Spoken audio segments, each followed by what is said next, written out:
Trump's tone had shifted on a number of key issues. Oh shit! Here we go. Was a swing in rhetoric. It's unclear as of yet. All right. This is just Trump's erratic. We are waiting on Dieter fucking business. Oh wow! A pardoned Jan 6 rioter just killed a woman. Why is that not surprising me in the slightest? Wowee!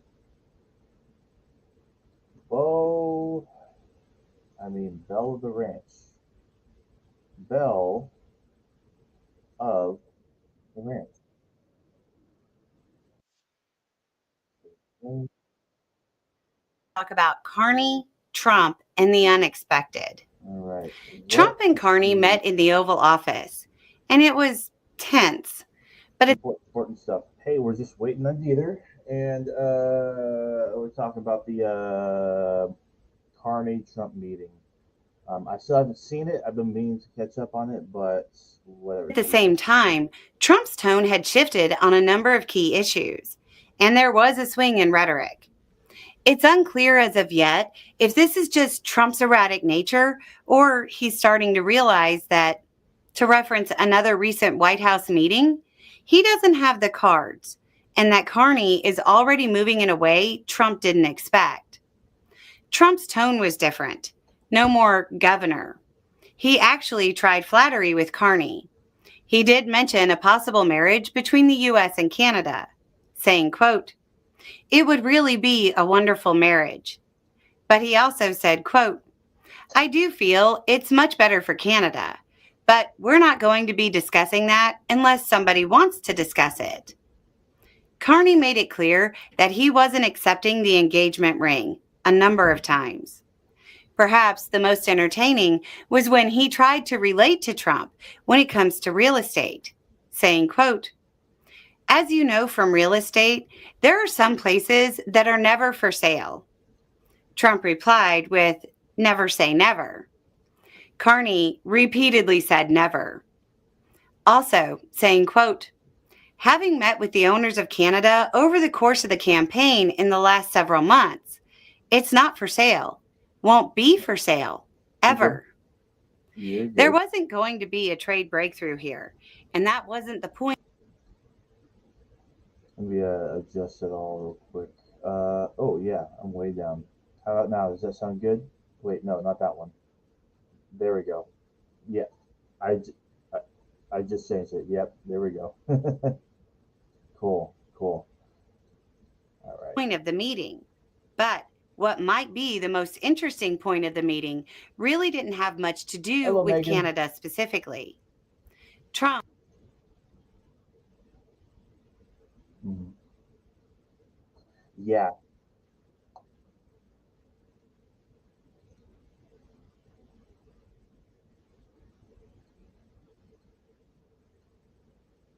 works for me. I think we should react to that whole Do you have a Trump light that's interview. shining in your face right now? I mean, kind of. Can you modify it? Yeah, that's Is way that better. Okay, cool. Yeah, I got my windows open right now. It's still light out, so Yeah, that's nice. No, that's better lighting. Because otherwise, your like left side of your face was like disappearing into the light. right, So right. Yeah, too bright. Yeah, I was thinking. Yeah, we talk about the interview that Trump did almost a week ago with what's her face. Kristen Because Welker. yeah, I think it was just so fucking bad. Yeah. Yeah, we'll go over that, and then we'll take what we need from that. The And polls, I think too. I'm Uh, excited. I want to see those Trump polls. Let me see Yeah. if I can get them because he's fucking getting killed. tanking. Yeah. It's a tick up actually today, but all right, here we go. Let's roll. Let's get this. Let's get into this. Ready? Yeah. Let's go for it. All right, ready. All right.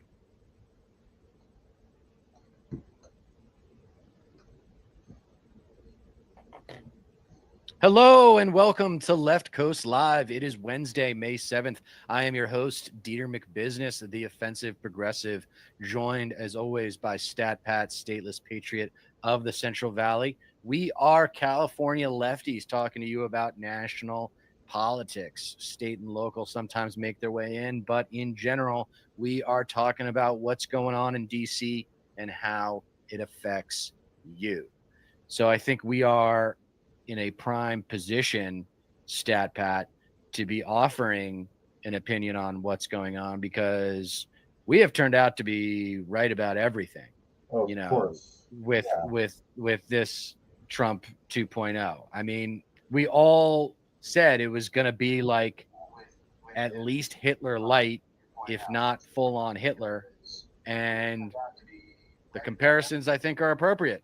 I don't think it is Godwin's law. I think it's fascism is here, man. MAGA fascism. This is what it looks like. This is what it sounds like. I mean, did you see Kristi Noem get absolutely destroyed today and like wouldn't, respond to due process and the Constitution in some sort of Senate hearing? I caught it. I did Yeah, she couldn't. see that. She's an idiot. I'm not going No, to give she's her any fucking airtime stupid. on our. No, But she's really dumb. And I- she's just white trash. no, of course. I would say that she is just not worth our time if she wasn't like a high-ranking member of the Trump administration. She's everybody involved is just such a motherfucking idiot. It's hard to even like quantify, let alone it's like why waste energy on these dumb motherfuckers? But like Yeah, the see, only reason Kristi why is Noem because is they're in not- positions of power. And Kristi Noem is someone, I agree with you. We shouldn't waste our time on her. Stephen Miller, however, and Steve Bannon, and a lot of the other guys who, and it's pretty much, and Pam Bondi. Yeah. These are actually people who are making their power work for the Trump agenda. Of course. And he's still got some loyalty in the general public. You think his polling numbers were there was a poll today, the general public, do you think Trump should go for a third term or not? That was like 21% said yes, he should, and then it was like a little bit less than I think it was like 73% said no. Yeah, so he actually is backed off on. I also think he's just going to be tired, and like that fight that would be an historical fight. Like you're battling the Constitution. Literally. Yeah, is it really worth it at the ripe old age of like 74, whatever he's going to be? Oh, he's going to be like he's by the time by the end of this term, he's going to be like 83. Yeah, he's fucking. Yeah, he's fucking old. He's 78. Jesus Christ. No, yeah. I mean, it's he's going to be 81 by the time the next election. What's especially disgusting is the fact that there was a poll that was conducted on it he's about to be 79, by the way. Yeah. Go ahead. Yeah. No, it's just disgusting how like there was even a poll that was conducted in the first place. It's like, why are we fucking even entertaining the possibility of a third? Well, I'm glad they did run it though, because then it gave him like a hard reason not to do it. But yeah, he's got a birthday coming up. Birthday boy, June 14th. Yeah. So he'll be 79 in 2025, meaning 3 years from now, if he were going to do that battle, he would be 81. Really, dude? You're gonna wage that war on the Constitution at the age of 81? I don't think so. A ripe young age, yeah.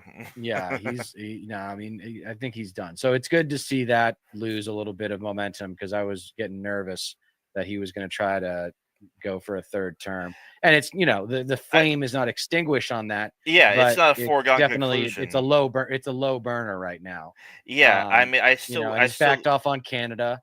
I mean, the guy is full of shit. Like, this is a complete bullshit artist of a human being. He's like a used car salesman.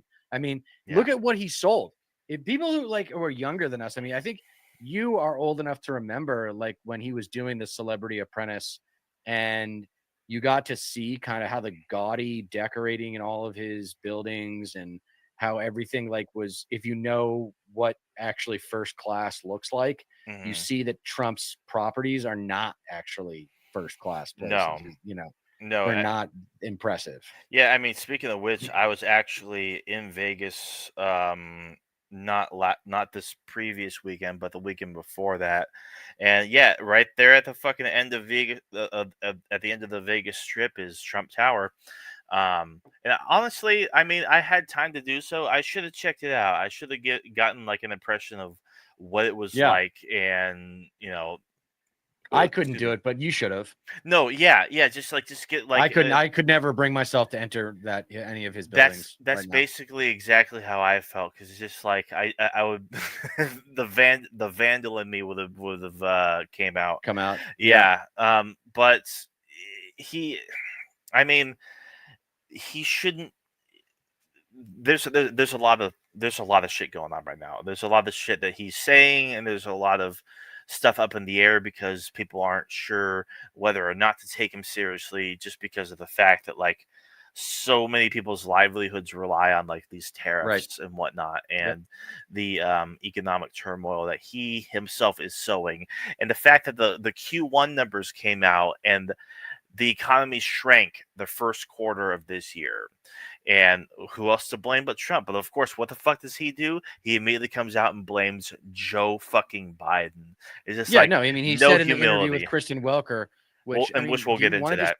I mean, we should probably just have a look at that. But he said in the interview with Kristen Welker that, like, yeah, the good parts of the economy are mine, and the bad parts of the economy are Biden's.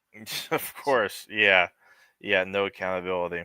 It's interesting how he did that interview with Kristen Welker. He likes her because she did that debate. Wow, he had a full hour. Ooh, let's not. I don't know if we want to do that. What? The full hour. Here, let's see the most important part. I might if it's an hour. We can speed it up. Oh yeah, that's true. Yeah, let's fuck it. Let's do it. It's good content. Yeah, it's just do like 1.5. I mean, it's a good. It's an important. I mean, I think it's a marker.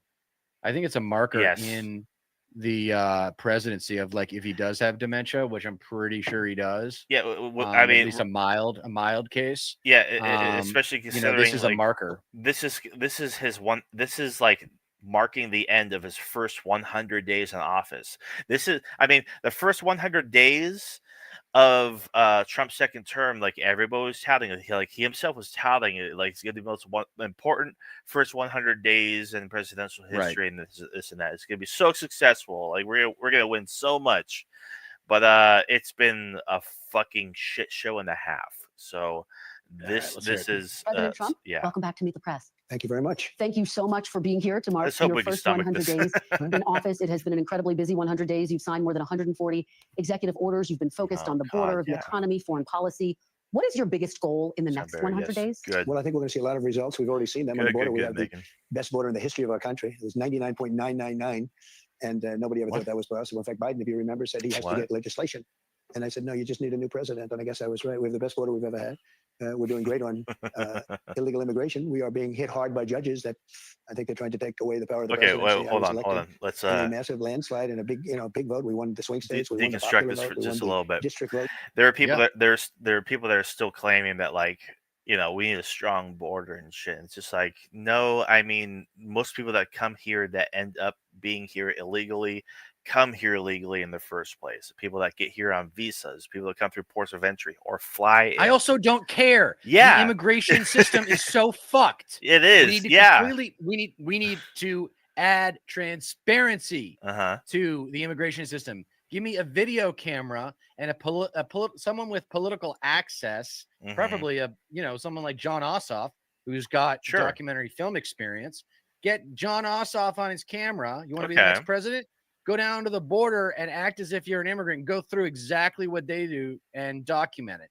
Yeah. And then show the rest of the country. This is what happens when you show up at the border. This is how you get processed. They make you take off all your clothes, that kind of thing. Like, I can only imagine the indecency that is exacted upon immigrants on the southern border. No, of course. Yeah, without a doubt. And like there are a lot of MAGA types that are trying to claim like, oh yeah, we need like a militarized border and shit, like to stop all this illegal immigration. It's just like, dude, like the people that are here don't come here. A lot of the people that come here don't come here illegally. They overstay their visas. It's just like it's not like it's not this fucking invasion that so many of them like to try to claim that it is. It's just like an excuse to there's a wide open lane for someone to step up and make immigration their issue and say, what the hell have we been doing with immigrants these last 30, 40 years. Yeah. Okay. Immigrants are the toughest among us. Without you know a doubt. why? Because they're not living for themselves. No. They are living and working for their kids. Yeah. We've talked about this before. Yeah. Would you rather have an employee that only has himself to worry about, or would you rather have an employee that has a couple, one or two kids, or maybe even more, wife, whatever, a family that's dependent upon him? So they're going to be loyal. They're going to be a better employee. So, and they're going to be better citizens. And I mean, yeah, like no one has ever called American immigrants tough. And I wish someone would. And that's, I think, going to be the theme of this show for me this year is what do I wish people like John Ossoff and AOC would actually say? Yes. What do I wish that they would say? And we'll get more into that, but that's a little tease for things to go. Of course. Votes by tremendous numbers. We won everything. And one of the primary reasons I was elected. Notice, by the way, he hasn't answered the question. The question was, what are you going to do in the next 100 days? Because now we know what you did in the first 100. Was to and also he's attacking judges.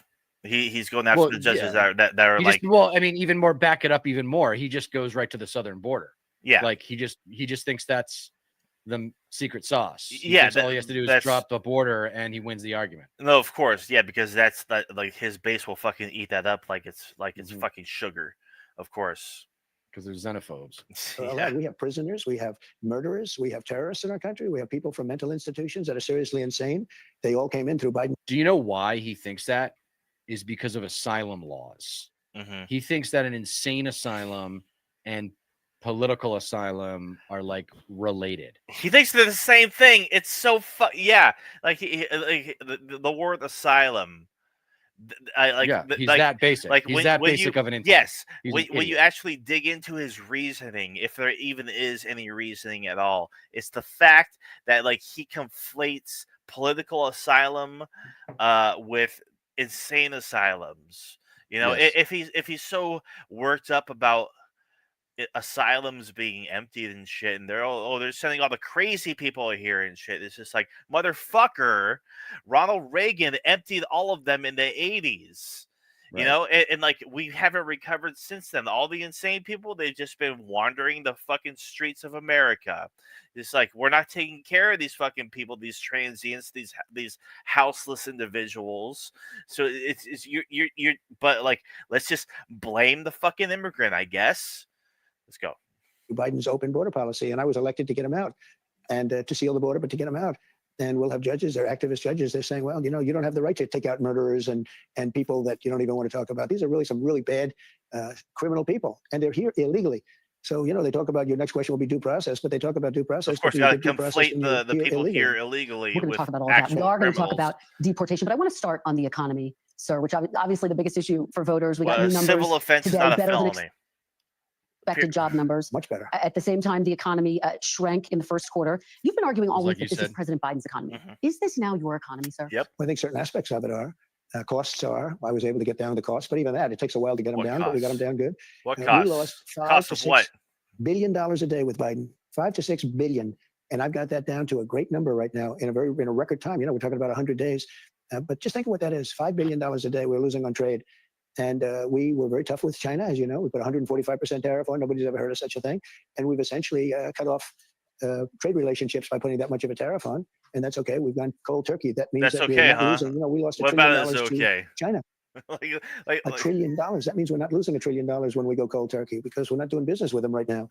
And they want to make a deal. Still, like Kyle Kalinske makes his point all the time. He has no idea what a trade deficit is. No, he doesn't. He has no idea what a trade deficit is. He's so fucking ignorant. Yeah, he's like not just ignorant. He's stupid. He's just dumb. Yeah, he has an underdeveloped intellect. Yeah, he's fucking stupid as fuck. I not enough. There's not enough words in the English language that I am capable of fucking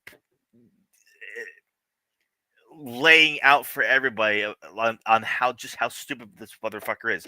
A trade deficit is not inherently a bad thing. It just means that you take in more than you export from any given country. It doesn't mean that it means like, and if that country is really small, then of course, If they produce more shit that we can't make here, it's not necessarily a bad thing that we import more from them, because like fucking some shit just doesn't grow or isn't fucking found here in America. Like, I cannot believe I have to fucking repeat this shit. A lot of people still don't fucking get it.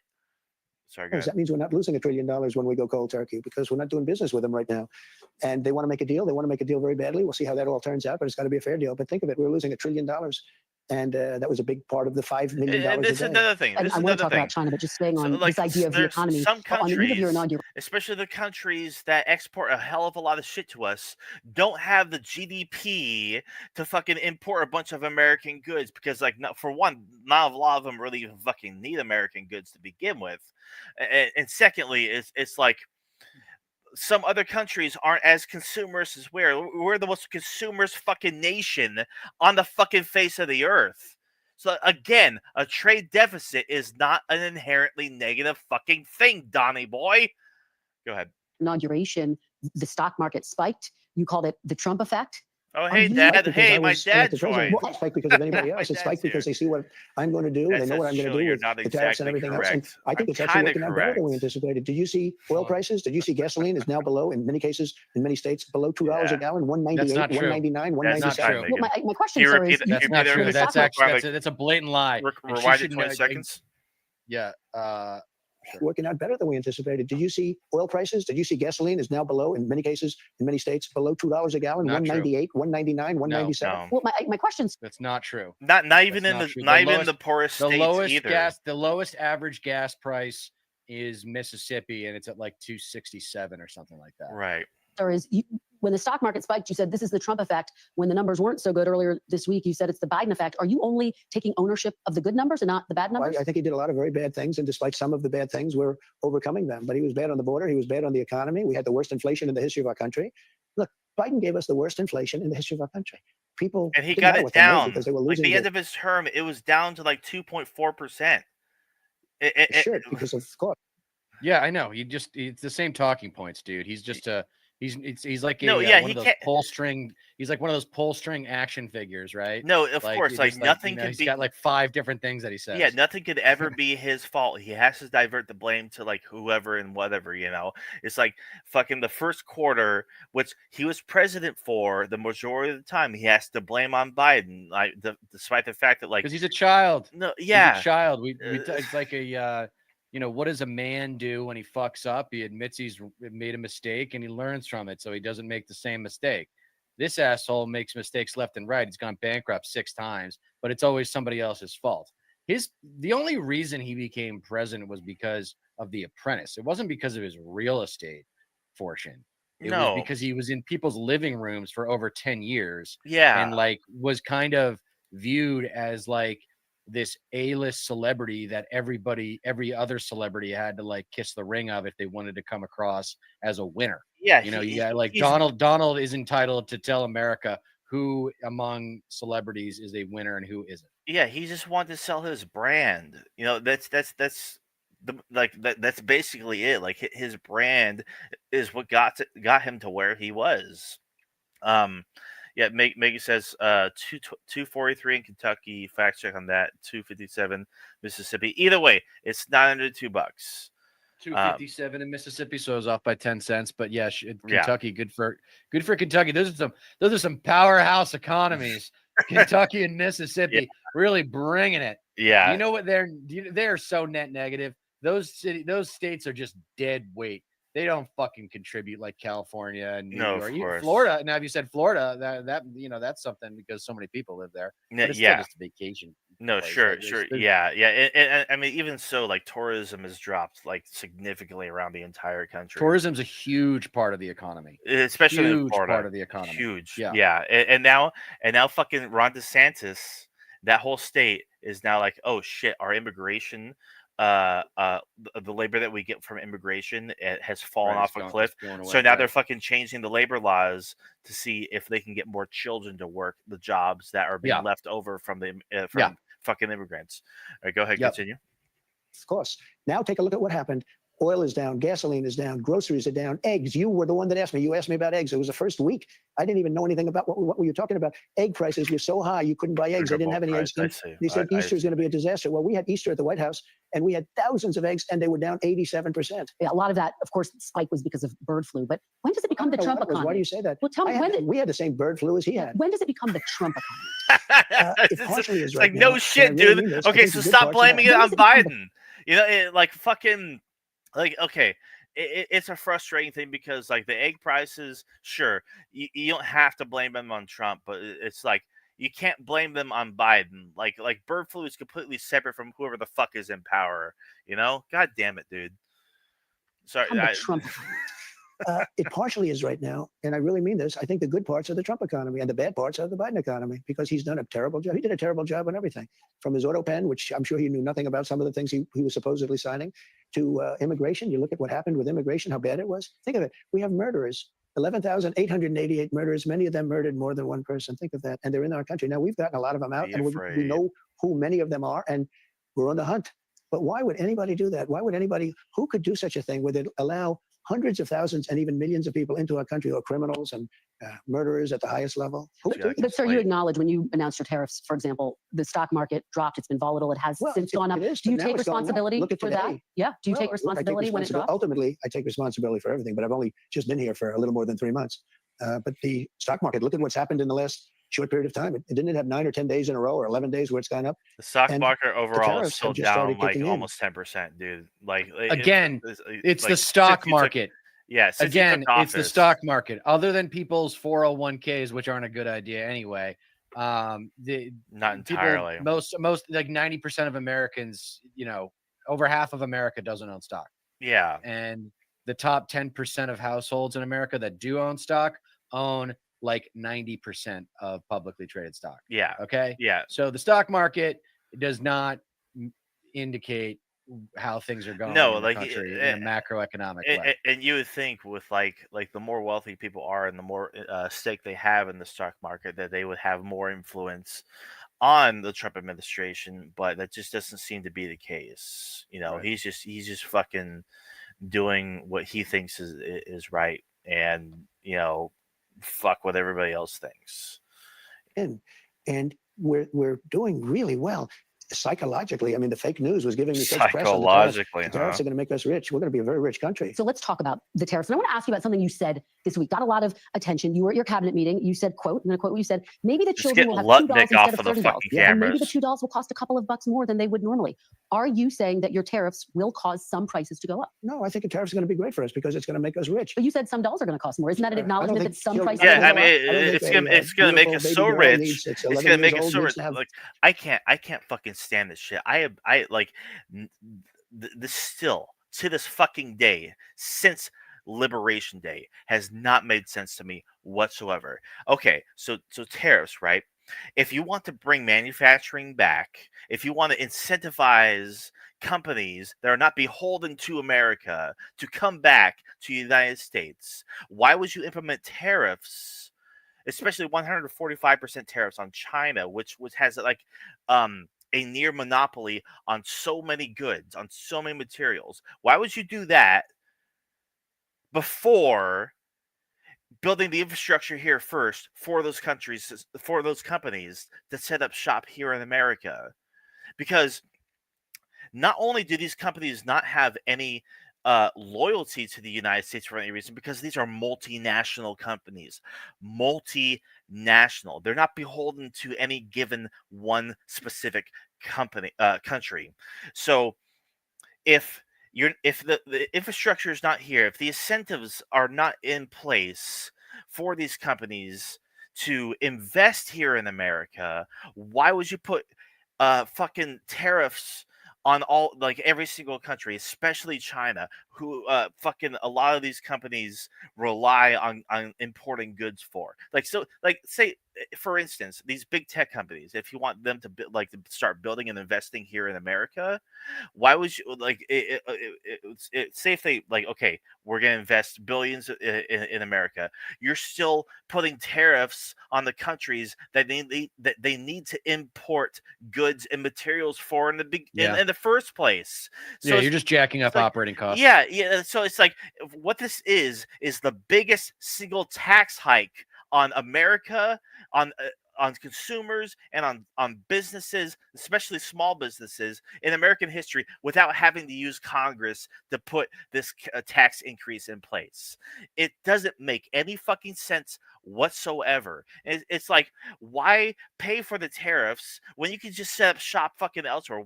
Why do business in America? That's why fucking everybody's taking their bonds out. Everybody's fucking everything all the treasuries and bonds that were invested in, they're fucking just like, okay, I'm just gonna take this and just we'll fucking invest somewhere else. We'll set up a trade deal somewhere else, and maybe it'll work, maybe it won't, but that should tell you that the trust in the United States as a safe investing opportunity is fucking gone. All right. Yeah, no, the rest of the world is not going to trust us after this presidency. No, of $30. I think they can have $3 or $4 because what we were doing with China was just unbelievable. We had a trade deficit of hundreds of billions of dollars with China. When you say they could have $3 instead of $30, are you saying Americans could see empty store shelves? No, I'm not saying that. We are so childish. We get caught up in eggs and dolls and all these little microcosmic offerings rhetorically from political figures and commentators, and it's just so basic. Where's the sophistication? Where's the details? Where's the data? Come on, kidding. Kristen Welker. And I like Kristen Welker, but there have been at least 10 times where she could have, the gas prices, for example. Sure. How did she not have a producer in her ear being like, that's not true? Yeah. So both Megan and my dad, who are in chat, have pointed out to me, apparently it's under $2 a gallon for the bulk price because, companies buy it in consumers don't buy it in bulk. No, right, of course. Yeah. So Trump has a little bit of wiggle room when it comes to he's kind of right. Sure. No, yeah, I agree. Details matter, man. In fact, details are kind of what separate winners from losers, isn't it? Doesn't attention to take Michael Jordan, for example. Michael Jordan was obsessed with the details of his game and wanted to get everything right or do everything as best as he possibly could. That's what America's supposed to be. And instead we get this fucking douchebag. I'm just saying they don't need to have $30. They can have 3. They don't need to have 250 pencils. They can have 5. But you're basically saying there could be some supply shortages because of the tariffs. Waste money on a trade deficit with China for things we don't need, for junk that we don't need. Well, prices are already going up on some popular items. Tires, strollers. This is such a dishonest interview already. Prices are down on groceries. Prices are down for oil. Prices are down for all energy. Prices are down at tremendous numbers for gasoline. And let me tell you, when you have the big thing, what he did, he spent California, New York, highest gas taxes in the country. And that's, without a doubt, it's fucking ridiculous. Yeah, they have the highest everything in the country because they're the most desirable places to live. Yeah. The economic centers. Yeah. I'm going to dig up some research. I went back and you can see the economic contributions to our GDP on blue states versus red states. The only red state that really can hang with the big boys are North Carolina and Georgia.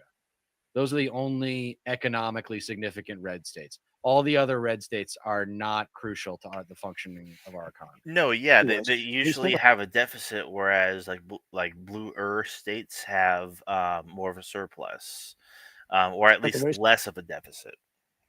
Stupid person, and that was bad for inflation. But what really killed us with inflation was the price of energy. It went up to $3.90, even $4, and in California, $5 and $6. Right? Okay, I have it down to $1.98 in many states right now.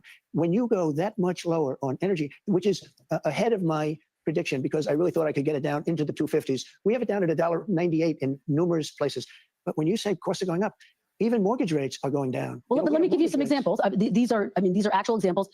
So you're saying the prices are going down, some prices are going up. Tires, strollers, some clothing in the wake of your tariffs. That's peanuts compared to energy. Energy is 60% of the cost. But sir, you campaigned on a promise to bring prices down on day Well, I don't know. When you say strollers are going up, what kind of a thing? I'm saying that gasoline is going down. Gasoline is the thing. He's been continuously moving the goalpost. Oh, everything's gonna be good for like the first day, that moves along to like, well, you're just gonna have to wait. You're gonna have to wait. Like, well, he already did that earlier when he said, "Well, I've only been here for 3.5 months or whatever." And it's like, well, you were talking a big game about your first 100 days being the best first 100 days in the history of America of any president. Yeah, so I'm sure. What happened to that standard? Yeah, he like you said, he moves the goalpost. I don't really like that expression. I prefer like just changing the criteria. Well, just changing the criteria by which we evaluate quality. No, yeah, and I mean, and that like applies to the fallacy of moving the goalpost. But yeah, I agree. Thousands of times more important than a stroller someplace. But what do you say to Americans who say they voted for you because they want and they need relief right now? And they're getting it. Right now? What about those? Even mortgage rates. Different items I just mortgage rates are going down, despite the fact that we have a stubborn Fed. But you said even dolls could cost a couple bucks more. Maybe they might, but you don't need to have, as I said, $35. You can have 2, 3, 4, and save a lot of money. We don't need to feed the beast. I guess you're talking about this transition cost. How long should people expect that transition to last, Mr. President? I can't tell you that. I can tell you that. And that's the other thing. It's like, it's gonna be a transitionary period, and like. Oh, like we have to wait for the deals. They're gonna come in. Like, we're gonna make all these trade deals. Not a single trade deal has been made. Apparently, just before getting just before going live, Trump announced that there was a trade deal in place. This channel I follow, Meet Kevin, said, "Oh, a major trade deal announcement that Trump did." I still know the details of it, so I guess at least like fucking like what. A little over a month later, finally after Liberation Day, there's a deal that was made and whatever. And also my dad says, I think we can all agree that until the trade deals are done, things are going to be a shit show. Megan says, we made a deal with El Salvador. I am not going to say anything in response to that because it might get me banned from YouTube. And also, it'd be fucking not appropriate for this stream. Go ahead. Great. Again, we're losing more than $5 billion a day. $5 billion a day. You don't talk about that. That's true. Right now, we're going to be at a point very soon where we're making money every day. Look, how soon? We were losing hundreds of billions of dollars with China. Now we're essentially not doing business with China. Therefore, we're saving hundreds of billions of dollars. Very simple. You take me to my next question, which is about China. They've been making a number of public statements. Very positive statements the last 24 hours. Well, and most recently, they said before talks could happen, the U.S. would need to remove unilateral tariffs. Would you consider dropping the tariffs to get China to the negotiating table? No. They first of all, you're giving me a statement that was said a week ago. You're not giving the statement that was said today. I have May 2nd Chinese Commerce Ministry. Do you know what they said today? The U.S. wants to negotiate. It should show sincerity by preparing to take actions in correcting its mistakes and canceling the unilateral tariffs. They made, first of all, they made numerous statements. Yes, they've made numerous statements. People speak for China. It's like 50 they've made numerous statements. I can give you a statement for any occasion. Yes. But they said today they want to talk. Look, China, and I don't like this. I'm not happy about this. China's getting killed right now. They're getting absolutely destroyed. Their factories are closing. Their unemployment is going through the roof. I'm not looking to do that to China. Here's the thing. At the same time, I'm not looking to have China. Both countries are getting fucking obliterated right now. Like, the ports in America are like, the traffic is down like 35-50%. According to Asia Times, which I'm not sure if that's even a reputable source, they say that China is in a deflationary death spiral right now. So I think there is validity to the fact that they are desperate, which is why they're reaching out to multiple countries, and they're actually Europe, like the Eurasian. Yes. They're trying to come up with a trade deal with the European countries. Yes, yeah, and reconnect with Europe. And there's also kind of a concerted effort to just become more economically independent from America in general right now. That's the big public sentiment in developed nations abroad. Yeah. My dad says that they do need to have their developing country classification removed, and I'm surprised that that's still a classification that they're being beholden to, or at least being labeled. But I mean, early on, even like they actually reached out to Japan and North Korea, like, hey, let's have a rigid trade deal, and not to mention, since Trump's first term, since he first put tariffs on them, they realized like, oh shit, we cannot continue relying on the United States, right? When it comes to trade, we need to be a lot more self-reliant. We need to rely on more than just the United States, because they're fucking unpredictable. Like if they're going to elect leaders like Donald Trump, Like we can't be like so closely aligned and closely tied when it comes to trade, and I don't blame them whatsoever. No, man. I mean, these last 8 years, we put the world through chronic anxiety with our presidential politics. It's been gross and embarrassing. Historically embarrassing. Of trying to make hundreds of billions of dollars and build more ships and more army tanks and more airplanes. So you're not, just to be very clear, you're not dropping the tariffs against China to get them to the negotiating table. Those tariffs are staying on. Why would I do Would that? you lower them? At some point, I'm going to lower them because otherwise you could never do business with them. Yeah. And they want to do Yeah, business. no shit. Like they got so high to the point where it's like it doesn't matter how high the tariffs are that the U.S. puts on us at this point. Like there's no point in responding to them because it's just like it's over the threshold of what is even deemed necessary. Like trade is completely halted because like the tariffs are so high, they're so fucking unnecessary at that point. Their economy is really doing badly. Their economy is collapsing.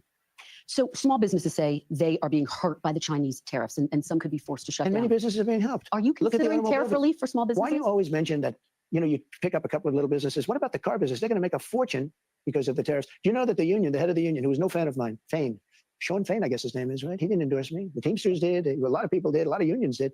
But he didn't. He couldn't stand me. Now he's saying, wow, what's Trump's done for the automobile? I can't believe it. I assume he's going to probably now say the next thing he can say is, I endorse this guy. He's the greatest I've ever seen. He can't believe it's happening. He said, we've been waiting 40 years for somebody to do what Trump is doing. So why don't you mention the big car industry instead of mentioning somebody that's doing strollers? Well, I'm just asking. It was disappointing by Fain, though, to hear him like give Trump anything. No, yeah. I don't know. I mean, does he not understand like we're at war? Like this is the enemy. This is the enemy, Sean. No, and he hurt himself with his political aspirations by doing that. Progressives loved him. Yeah, progressives loved him. I mean, not to mention, it's just like, why are you trusting Trump on anything he says? What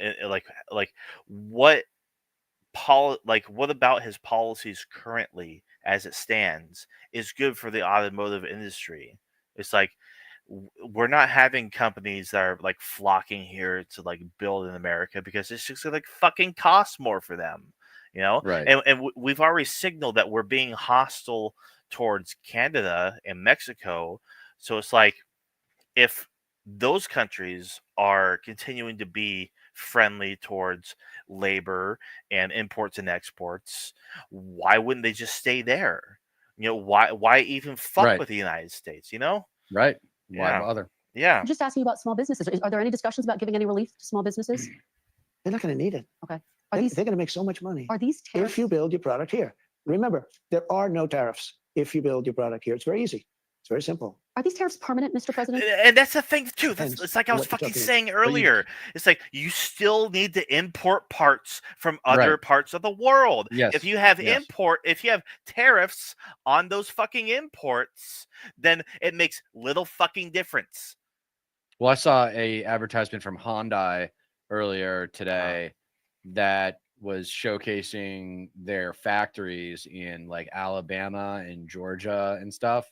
And I can't help but think that has something to do with Trump and being like, hey, look, we're building the cars here. We're building the cars here. But it's like you just said, all those parts that go into making those cars come from other countries. Exactly. Motherfucking like, hello. Talking about one of the things that is going to bring and has brought.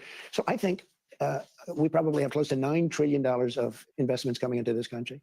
If you look at other presidents, there's never been anything like that. This is over a period of 2 months. You got to give me a little break on the 1 month because we're 3 months. But let's say we had to get started. We had a lot of fake news at the beginning, so we had to beat that down. But so let's say in 2 months. So in just a short period of time, a matter of a couple of months, we have the largest number ever in history invested in the United States and committed. We have between guaranteed, spoken for, and people that are going to make a decision and announce it pretty soon, close to $9 trillion. We've never had anything close. Now, you know what the problem is with journalism? You know what the problem is with journalism in America today is that people go into journalism thinking that all they need to know is journalism. Yeah. That they don't study economics. They don't study history to the extent that they should. I want my investigative and my political journalists to be the most well-educated, most diverse moderately educated person in the room. Yes. And Kristen Welker, like I said, I like her, but she's missing a lot of opportunities to be like, no, that's wrong. That's wrong. No, that's sure. wrong. And this is the thing too. It's like there's such a slowly a consistently thinning line of journalists that the Trump administration will agree to do these kind of in-depth interviews with, and journalists that will actually challenge them in an actual efficient, effective manner. So you're not going to get someone that's as confrontational or as adversarial or assertive in any aspect, because they'll just fucking end of it the interview and then just fucking smear them for daring to challenge them with the most simplest questions to actually push back on the bullshit that the Trump administration or Trump himself pushes. And of course, the Trump administration is going to want to want to talk to someone that isn't as hostile. So walking that fine line, it just it's more and more difficult every day with the further attacks that the Trump administration makes on the media. But and it also is it also depends on the media to not be afraid to fucking push back against their bullshit. Building $500 billion worth of plants. They always built their plants in China. Now they're building their plants over here. And that's the biggest computer company, the biggest chip company in the world. You know, the chip company from Taiwan, which is the biggest in the world, is committed for $500 billion. Another one's committed for $300 billion. We have companies, nobody's ever seen anything like it. Let me tell you the other thing, very importantly, automobile companies, plant after plant after plant, Toyota, Honda, Ford, General Motors. Notice how he's thinking entirely in terms of, you referred to them earlier as multinational corporations.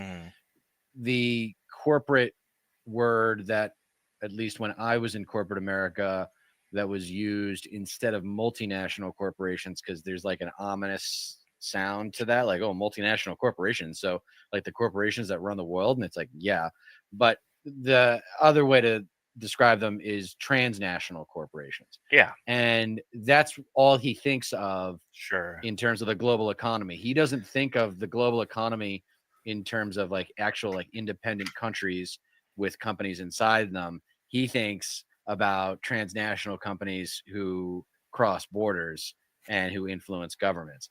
And that, he's not aware of his methodology behind his critical analysis, but that is the paradigm for him, is the transnational corporation. He worships at the altar of the transnational corporation. Yeah, it's not only that too. It's like, who's going to scratch my back?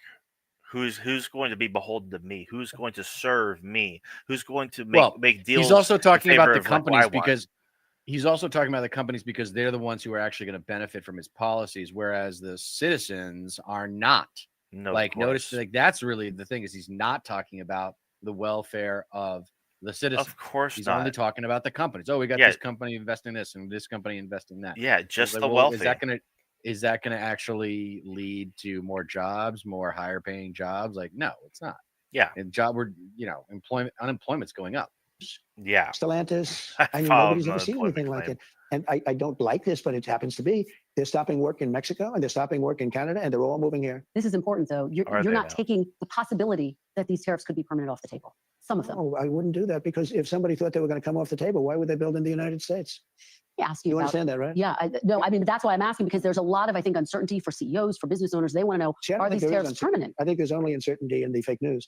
I don't think there's uncertainty. I mean, I've been very rigid, very strong on it, but I will say I'm flexible. With respect to parts made outside of the country, I gave the automobile companies a little extra time. You're talking about 15% and then 10% of the parts put in a car. I gave them a little extra time without penalizing them.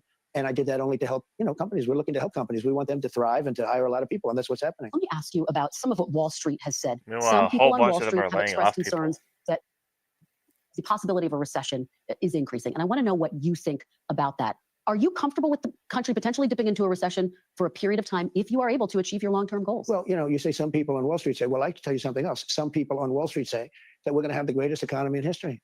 Why don't you talk about them? Because some people on Wall Street say this is. Well, that's what I'm getting at. That's what I'm getting at, though. It's the same question. There are many people on Wall Street say this is going to be the greatest windfall ever happened. And that's my question. The long term. Is it okay in the short term to have a Remember recession? this windfall ever. He is skilled at getting the upper hand in the conversation. He talks like a teenager, and he argues like a child, but he is good at getting someone that hates him to be like, "Oh yeah, you're not wrong." And it's like, do you know what this guy stands for? Like, what are you doing? Like, ever happened? And that's my question. Remember The this. long term, Yeah. is it okay in the short term to have a Remember recession? this. Look, everything's okay. What we are, I said, this is a transition period. I think we're going to do fantastically. One of your colleagues on another fake news station, ABC, said, do you guarantee 100% that a certain person is going to do a fantastic job as, let's say, Secretary of Defense? Okay, because that was the question. I said, what kind of a question is that? Do I guarantee 100%? Nobody guarantees 100%. But I will say this. I think we're going to have an economy the likes of which we've never had before. You know, my 4 years were phenomenal, as you know, the stock market. In fact, even though we had to go through the COVID thing, a horrible situation with COVID. My dad makes actually a good point here. I've come to the conclusion that this is Trump's form of trickle-down economics. Yes. And I couldn't agree more. Like, honestly, it's like, the it really is policy how you playbook sell is the it. same, dude. Yeah, so it's how you sell it. Yeah. The policy playbook is the same. Let me see. Which one is it? It's the three primary policy positions of right-wing America: tax cuts for 1%ers and corporations, military spending, and politicization of our courts according to right-wing fundamentalist Christian values. Yeah. That's not, I mean, and then slashing spending is related to tax cuts too. The fiscal policy, Reaganomics has been tried by every conservative president since 1980. Yeah. And it doesn't work. Yeah. It doesn't work. It just came across as interesting idea because we had been on the FDR train for 40 years. Yeah. Yeah. In terms of how we manage our domestic economy. But then a guy named Bill Clinton came along and fucked everything up for the Democratic Party too. It was one thing to have one party that was fucked up in the Republican Party. Yeah. But then when you have Bill Clinton come along and make the Democratic Party, Republican light, then that just screwed us for the next 25, 35, 40 years. Right. No kidding. Bill Clinton's got to go down in flames. Go ahead. Yeah, Megan says go off. Like she's cheering. Completely correct. Exactly. Yeah. No, remember my 3 sci-fi films to explain American politics. Yes. Politics, what happens between politicians is Star Wars. Policy, the actual laws, is Star Trek. And political marketing, the salesmanship of that policy to the American public, is Jurassic Park. Because you gotta kill dinosaurs, and the big dinosaurs that we gotta kill are Reagan and Clinton. Everyone else will wither if we just hold the notion that those were good presidents. They were, we had another dichotomy: public memory versus history. Yeah. According to public memory, those were good presidents. Not true. According to history, they're not good presidents. No. We did numbers, and when I gave it over, when I handed it over, the election was rigged, and because of that, we have a lot of problems, by the way. But when I handed it over, what happened? The market was higher than it was previous to COVID coming in. Yeah. Nobody could believe it. The stock market I'm talking about. I don't want to look back, but you did take your case to court about that. You took your case to court about your allegations against the election. Let me ask you, There's no question about it. The election was rigged. The facts are in, and it's still being litigated. Listen, you did take your case to more than 60 give times. it a fucking rest already, dude. For crying out fucking loud. Give it a rest. Just to button that up. What are you talking about? How worried are you? Are we talking about the election? Let's talk about here and now. Let's talk about the here election now. of 2020? Let's not talk about it. Let's talk about here and now. Are you worried about a recession? My dad and Megan are highly in agreement. No, I think we're going to have the greatest economic. I mean, are you worried it could happen? Do you think it could happen? Anything can happen. But I think we're going to have the greatest economy in the history of our country. I think we're going to have the greatest economic boom in history. Let me ask you. He's like a poor man's Don King. Do you know who Don King is? A famous boxing promoter. He was big. He got big with Tyson. He became a huge in the 80s. And he was a hell of a promoter. The guy would get on the mic and he had this ridiculous hair, his ridiculous look. And it's like Trump, he would say all these, he would actually come up with some pretty creative ways of promoting his boxing fight, the fight that, was coming up on pay-per-view or whatever, that everyone was going to have to shell out $60. And now Trump is just a horrible version of that because he says the same shit over and over again. At least Don King had some personality and some actual creativity in Ask terms you of about this. how he would communicate with the American public. Yeah. Donald just does the same talking points that he's been using for 9 years now. Yeah. Called Amazon Megan founder Jeff says Bezos Trump does this do week the WWE thing, like for sure. in response to a report that Amazon was going to display tariff costs next to product prices. Are you going to punish CEOs who increase their prices because of tariffs? I think what is a great misnomer is the word tariff in many cases. It's not, to me, I don't view it as a tax. I view it as an incentive for people to come into the United States and build plants, factories, offices, a lot of things. I think it's an incentive, but the thing that's not known is if you look back and see, oftentimes like China or Vietnam or other countries, not just China, because China's an abuser, but there are other abusers. Many of them are friends, the so-called, I say friend and foe, and friend is oftentimes worse than foe. But what people don't understand is, and this is a lot, the country eats the tariff, the company eats the tariff, and it's not passed along at all. Well, some CEOs are saying they're going to have to pass it on. So can you deal with Not That's true. not even fucking true. Go at all. take economics 101, dude. Like, Go take why? econ 101. He went to fucking Penn undergrad. Uh-huh. This is an Ivy League graduate.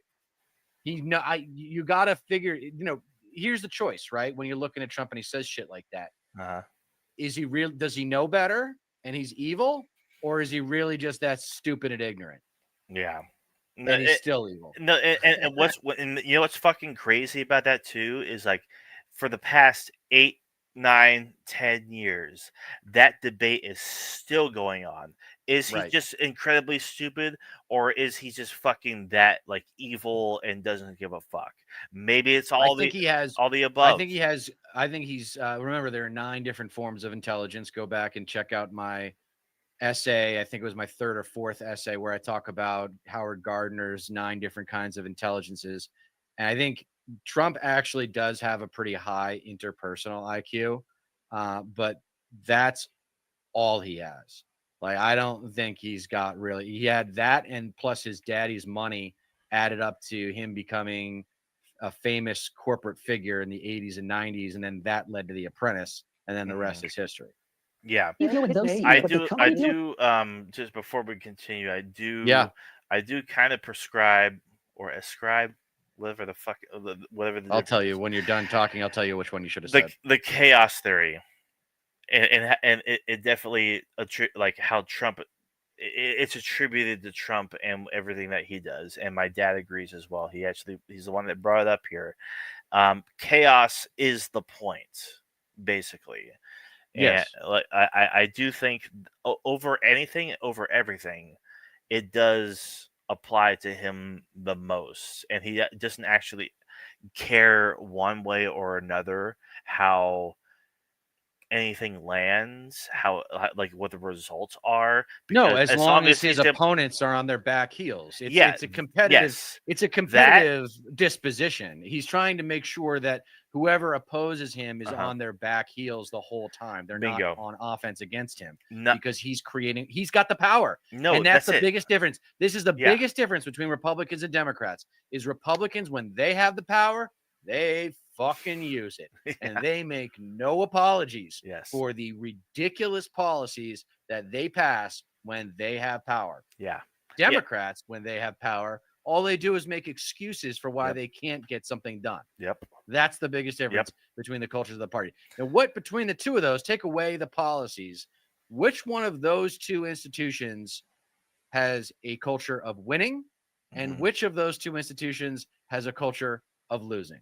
Yeah. Like, it's not that, remember, like it is complicated. The world is a complicated place, but American politics, because it's a duopoly, is not complicated. All you got to do is your homework. All you got to do is go study 1980 to the present day, and then you got to go study FDR, and that's the basics. Yeah. Like, and study Eisenhower while you're at it. I mean, back when Republicans had some decency about them. Yeah, and not to mention, like, a big aspect about all of this is that Trump sets the narrative. He knows how crucial that is, because if everybody's working around his narratives and he wants people reacting to him. He wants people to be reacting to him as opposed to him reacting to others. Yeah, he sets the discourse. He sets the dialogue, and as long as people keep on playing his game, everything's going to continue. Yes, everything's going to continue to like rally around him. It's going to revolve around him. That's what happened in the most recent election, where Kamala and Trump were fighting over the same voters. Yeah, like the border. Instead of Kamala being like, no, actually, I'm not a xenophobic piece of shit like you. I want to actually evolve as a society. I don't want to go back. I want to go forward and in a different direction than we've seen for 60 years. Yeah, I don't want to blame the fucking powerless for the problems that the powerful created. Like, come on. How do you deal with those? China is eating the tariffs right now. What do you say to those CEOs who are saying we might have to pass this on to the consumer? Well, they say that because maybe it's to their advantage to say it. Maybe punish them? No, because you know what? I want them to build plants in the United States. That way they don't have any tariffs. See, tariffs will, and not only will, look at what's happened. In 2 months, we're close to $9 trillion of investment. We've never been anywhere near that. What did you say to Jeff Bezos? He's just a very nice guy. We have a relationship. I asked him about it. He said, well, I don't want to do that. And he took it off immediately. So he changed course. And will you take that same tactic with other CEOs if you I'll feel always like call people if I disagree with them? If I think that somebody's doing something that's incorrect, wrong, or maybe hurtful to the country, I'll call. Absolutely. Wouldn't you want me to call? Biden wouldn't call because he didn't know what was happening, but I do. Takes me to my next question. Today's strong jobs report likely means, not clear, but likely means the Fed is less likely to lower interest rates. Well, he should lower them, and at some point he will. He'd rather not because he's not a fan of mine. Not, just doesn't like me because I think he's a total stiff, and it's just one of those things. He should lower them, and I wish the people that are on that board would get him to lower because we are at a perfect time. It's already late, but he should lower interest rates. Do you rule out removing Fed Chair Jerome Powell? I'm not, I get to change him real quickly anyway. It's in a very short period of time. In 2026. You're not going to remove, you don't have plans to remove him before 2026 when his time's up? That was a total, why would I do that? I get to replace the person in another short period of time. Okay. That's something I was meaning to actually look into. Who he appoints for Fed Chair is so important. Oh my God. Fed Chair. Yeah. He's gonna get rid, but they're gonna have the Republican Congress. Like they're gonna get what they want. The establishment GOP is gonna get the Federal Reserve Chair that they want. Yeah, the only love you, Dad. I appreciate you tuning in. It really means a lot. The thing about, the one thing I will give the Republican Party is the fiscal hawks within the party. They will have a major say when it comes to, especially when it comes to nominating the Fed chair. They're already very, very, very, for the lack of a better word, hostile towards the aspect of the tariffs that the Trump administration have implemented and how the market is reacting generally, and not to mention the fact that like they care about the deficit, they care about the debt and whatnot. And if Trump wants to put in just some fucking Fed chair, potentially some Fed chair that's just going to do whatever the fuck that the Trump administration wants, that's going to be fucking horrible for the economy. And because Jerome Powell, like him or not, is more of like a mediator when it comes to everything right now. So the fiscal hawks are definitely going to want him to stay in place for as long as possible. Not to mention, it's not even up to Trump that whether or not he gets fired at the moment. So, like after his tenure is up, is really when the debate begins. You reshuffled your national security team. Yeah. Moved National Security Advisor Mike Waltz to UN ambassador. Just to remind our viewers, Waltz, of course, started that unsecure text chain where sensitive information was shared. Mr. President, was that move a punishment? No, I just think he'll do a nice job in the new position. Marco's doing an outstanding job. No, Marco's very busy doing other things, so he's not going to keep it long term. We're going to put somebody else in.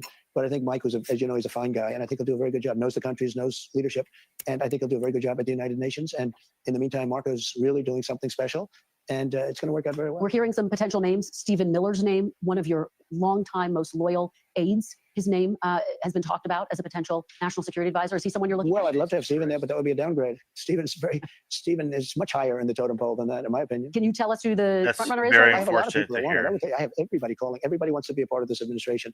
So at some point, we'll probably do that. Stephen Miller's the There's a fucking theory. worst. Henry Kissinger did both. There's a theory that you don't need two people, but I think I have some really great people that could do a good job. So Secretary Rubio could continue to have both jobs He indefinitely? could, yeah, he could. But I think he even would like to probably see, because it is a little bit different.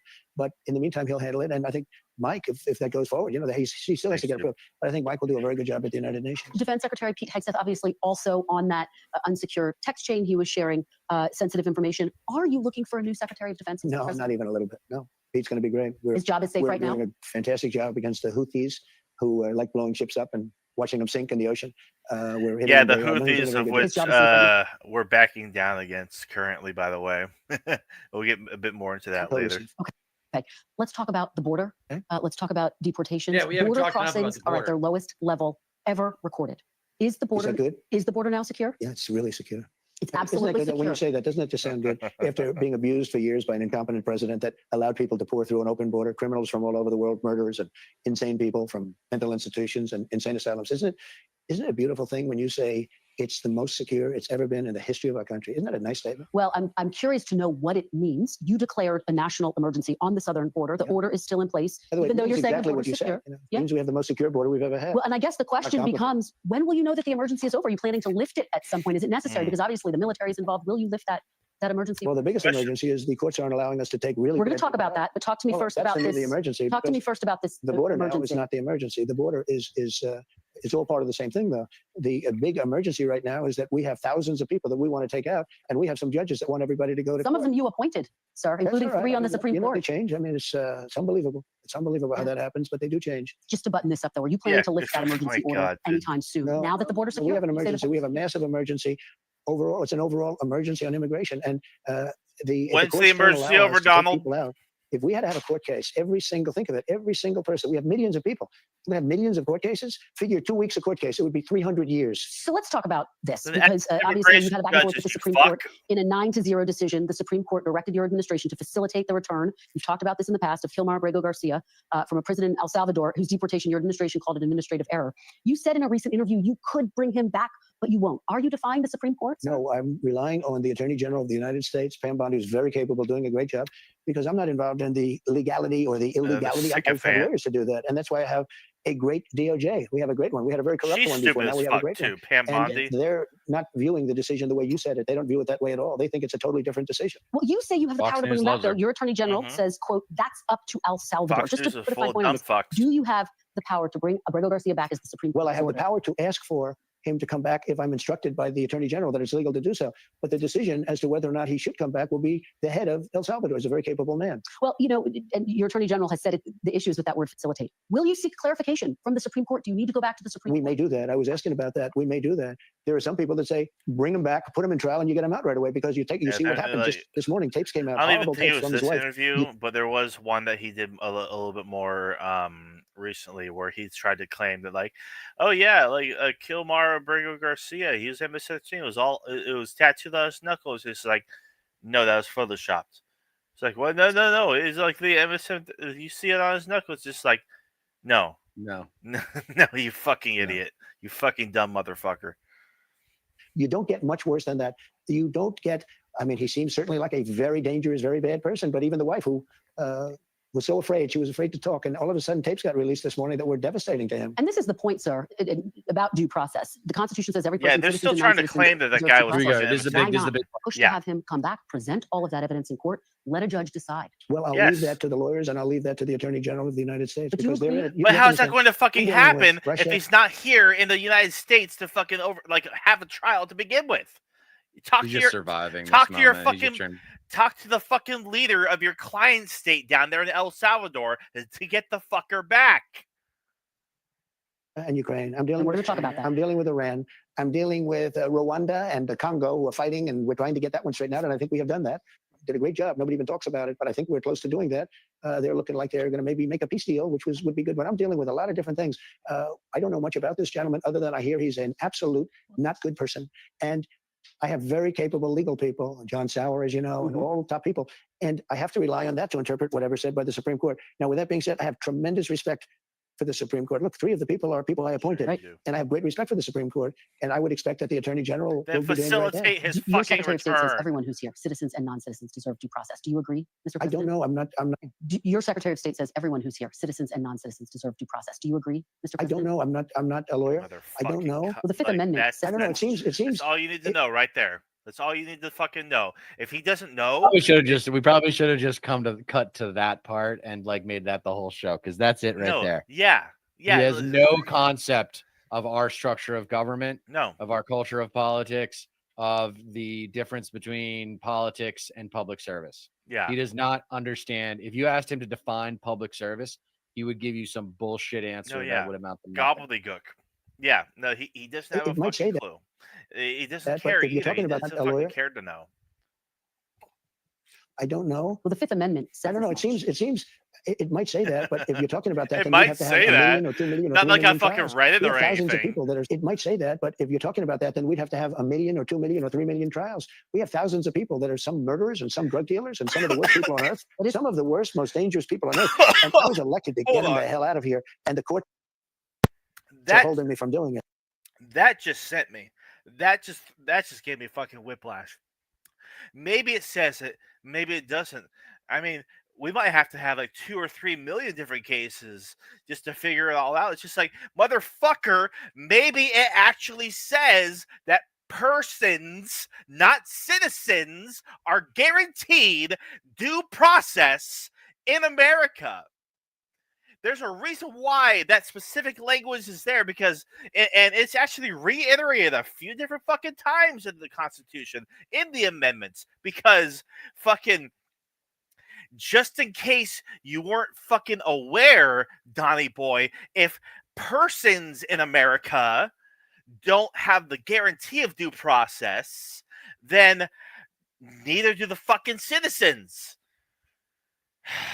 All right. Doing it. But even given those numbers that you're talking about, don't you need to uphold the Constitution of the United States as I president? don't know. I have to respond by saying again, I have brilliant lawyers that work for me, and they are going to obviously follow what the Supreme Court said. What you said is not what I heard the Supreme Court said. They have a different interpretation. Is anyone in your administration right now in contact with El Salvador about returning Abrego Garcia to I the don't United know. You'd have to ask the Attorney General that How do you question. not fucking know? At least 2 Americans have been mistakenly detained and released by your administration immigration authorities.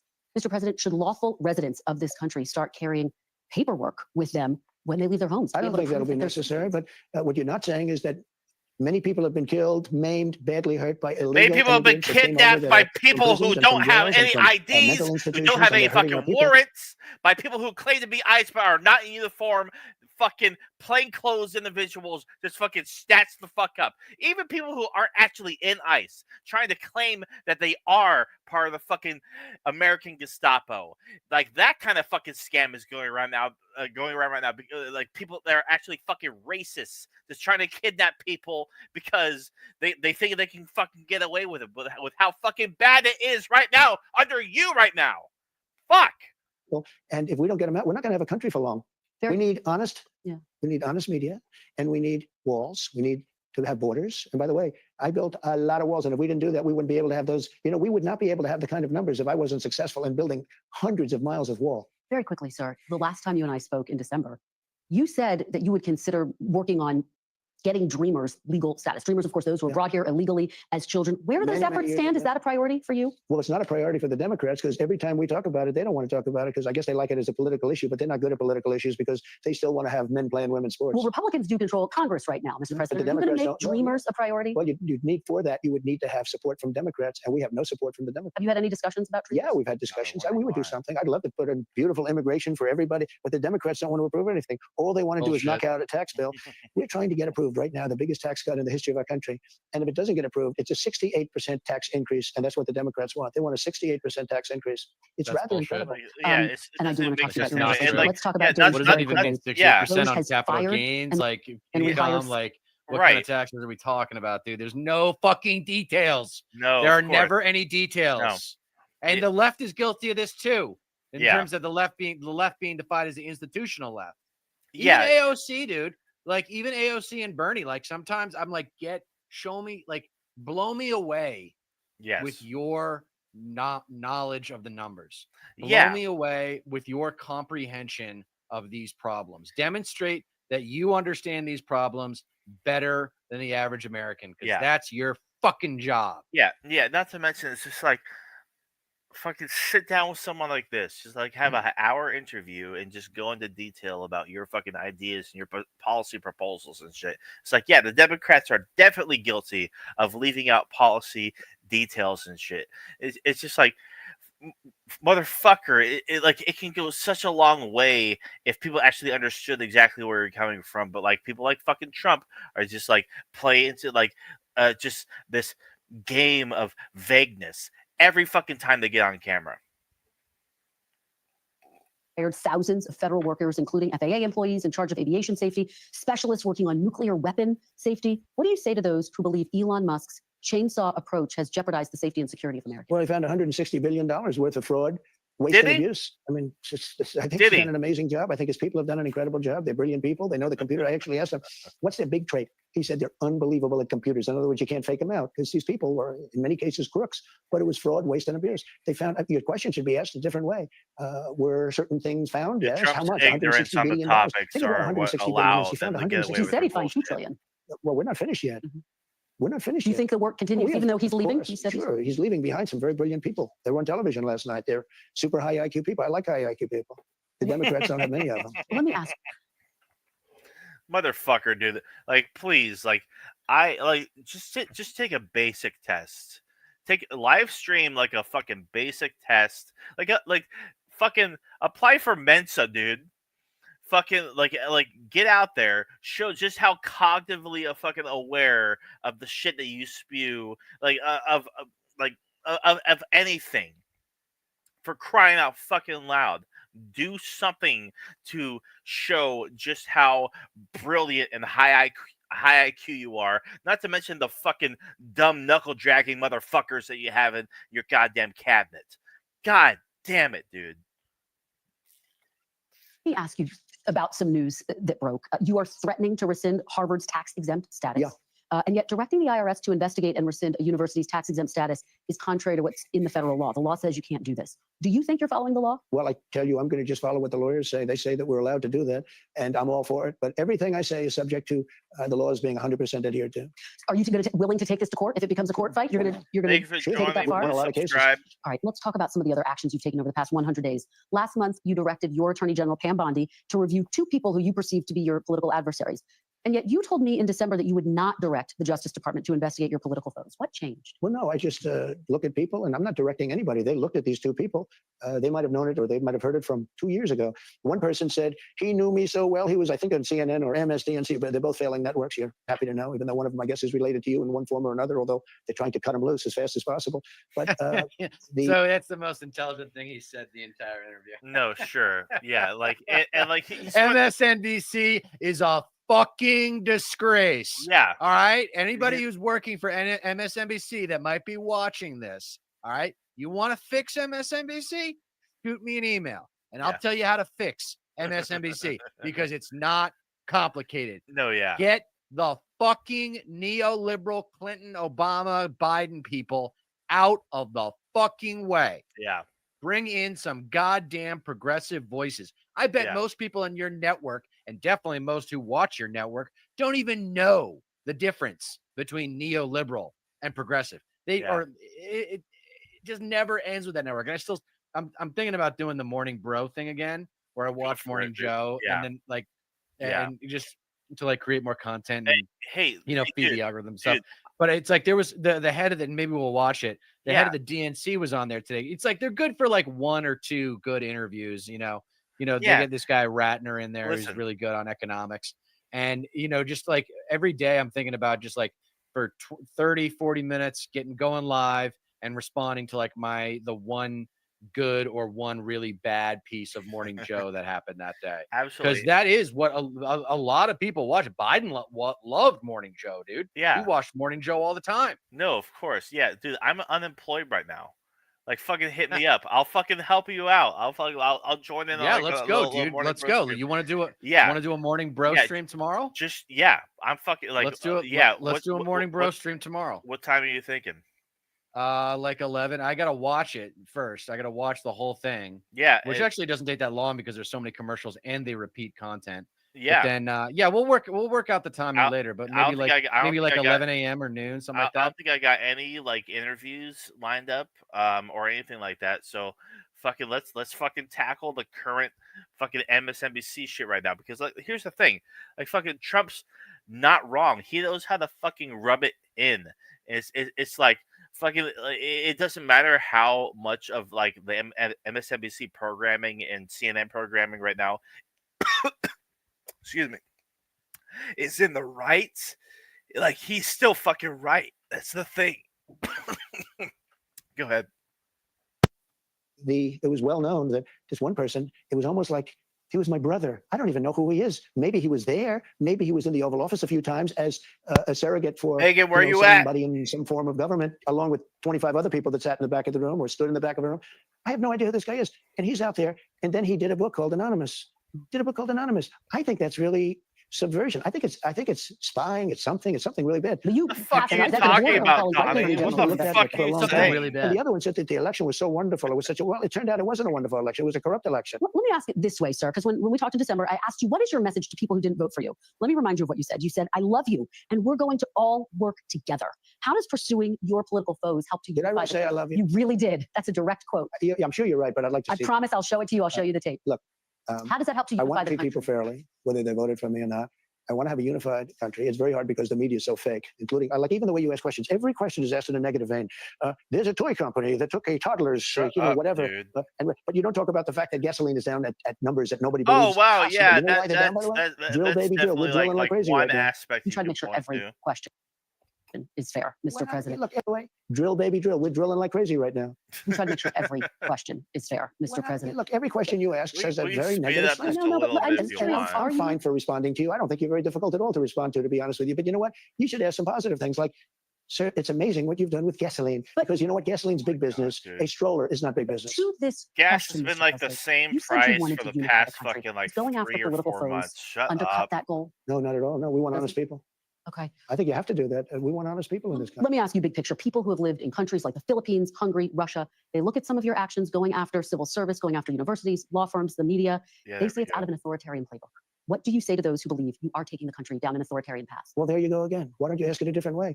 Many people wanted to come into our country. Many people love Trump. I won the election. They didn't win the election. I got a lot more votes than they did. I won the popular vote. I won all 7 swing states. All about winning. We're talking A lot of people about. Because I'm a surprised. I winner, think you could dude. win. Because I'm a winner.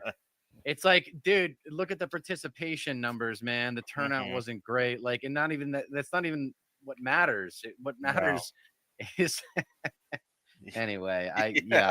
I'm getting tired here. I'm looking forward to this being over.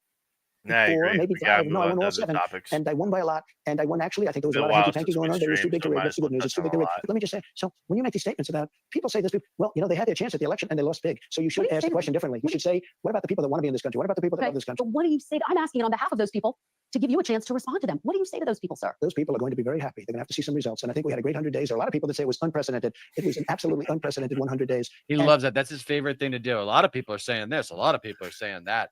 A lot of people. I'm hearing this. I'm hearing that. Everybody knows it. Like, he loves that shit. I hope that they're going to be right. Do you see dissent as an essential part of democracy?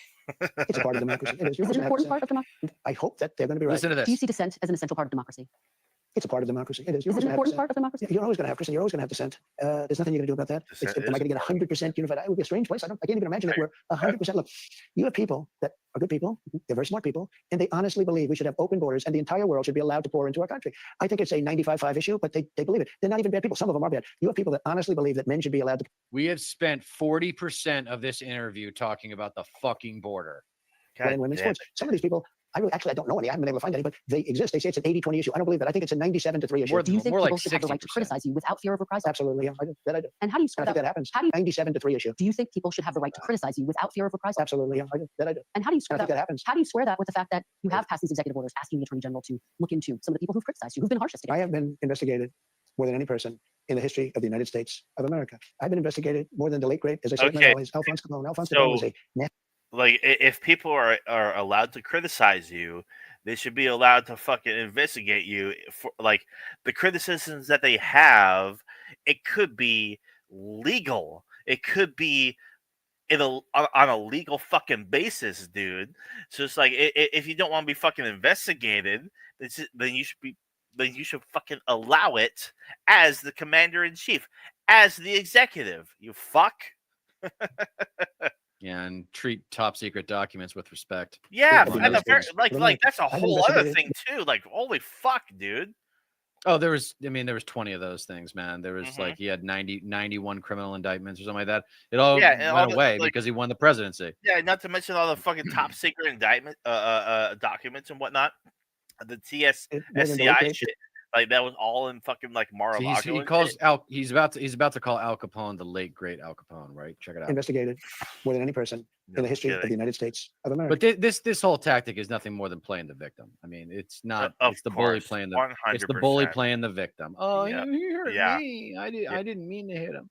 I've been investigated more than the late great, as I say at my rallies, Alphonse Capone. Alphonse Capone was a nasty man. He was a highest level gangster, and I have been investigated more than Al Capone. It's so funny. These people are evil people, and I won because it's like the only reason that Al Capone went down is because tax evasion. They got him on fucking taxes. I went to the mob museum when I visited Las Vegas, and that was like cool. Yeah, that was cool. Yeah, it was actually it was a real fucking cool place. Yeah, I bet it was really cool. Yeah. Yeah, it really like kind of like it kind of warped my brain. It's just like, damn, all this shit was happening for years and years and years, but the only reason why it stopped is due to extrajudicial spying and interference from the fucking United States government. That is the only reason why the mafia, the mob, was even curtailed, and all fucking everybody that who's affiliated with all this fucking organized crime went down. And they there's a whole fucking wall of different names, what they were arrested for, what happened to them, why they were arrested, all this shit. It was a very, very enlightening experience. A little sad in a way because it's like, yeah, I mean, these fucking a lot of them wanted to like, were part of like the nightlife, and this was back in the time when what the fuck was it, when alcohol prohibition was a big thing. It's just like, right, people like to fucking drink, so it's like if you outlaw alcohol, like you're basically giving the market away to fucking gangsters. Yeah, gangsters. Yeah, you gotta go. Yeah, just go watch that. Go watch the first season of Boardwalk Empire. Yeah, you'll understand everything you need to know about.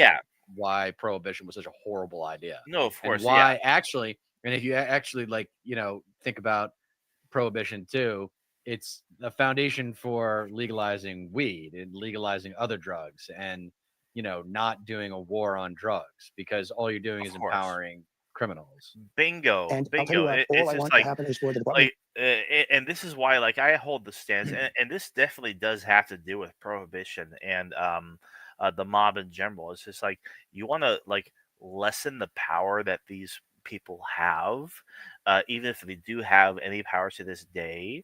The majority of it is relegated to the cartels in Mexico, right? Because they are a middleman to when it comes to bringing whatever drugs up, like cocaine, cocaine, fentanyl, whatever, because they get a lot of their shit, especially cocaine, from fucking South America.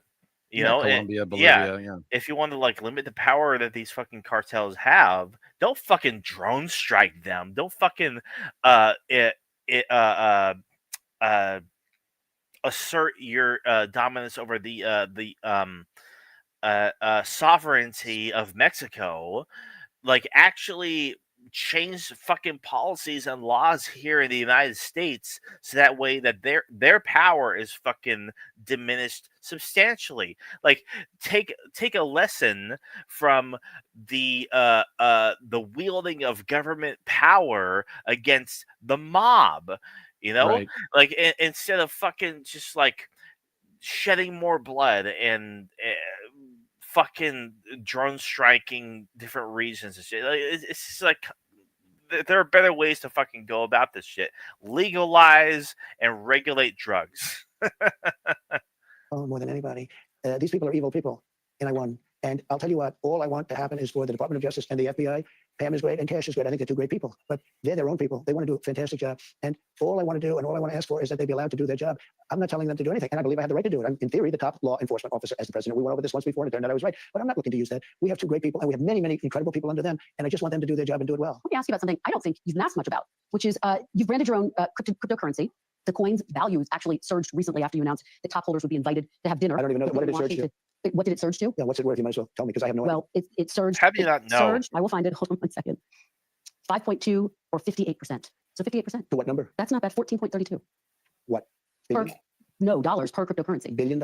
No. What's the number? I mean, what is the amount? The meme coin's value hit a peak of 75.35 on January 19th. That doesn't mean And that's before your inauguration, and then it surged. Look, I'm in favor of crypto. Okay, let me just ask you, what do you say to those who argue that when they hear that they worry you're profiting from the president? I'm not profiting from anything. I'm just, all I'm doing is, I started this long. Let me just ask you, what do you say to those who argue that when they hear that they worry you're profiting from the president? I'm not profiting from anything. All I'm doing is, I started this long before the election. I want crypto. I think crypto is important because it's like the most like it's new, corrupt thing to ever plague a president. Crypto was such a fucking scam from the very beginning. The only thing that made sense about crypto, it all started with Bitcoin, and Bitcoin made sense because I knew, and because of my experience with gambling, that there was a demand for an untraceable currency. I knew that there was a demand for untraceable currency. So Bitcoin made sense to me because there were a lot of gamblers back in the 2010s that wanted to gamble without having to go to Vegas. And the easiest way and they could just do it on their credit card. And, that was really where it all started.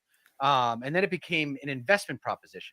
Yeah. And I'm like, what are you investing in? Like, show me the report. Are there companies like, show me the reports. Show me the EBITDA. You know what EBITDA is? Earnings before interest, taxes, depreciation, and amortization. Like, where's the performance metrics that you're using to evaluate the quality of this investment? And there is none because there's no assets.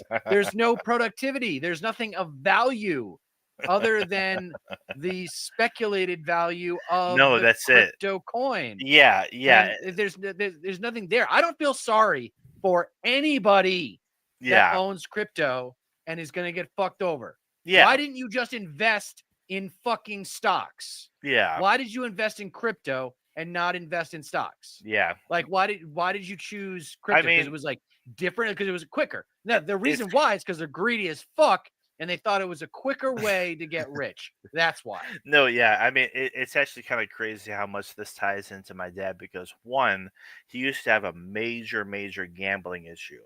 Two, he's actually majorly invested in crypto right now, and has actually been making really good on dividends. Tell him to cash out.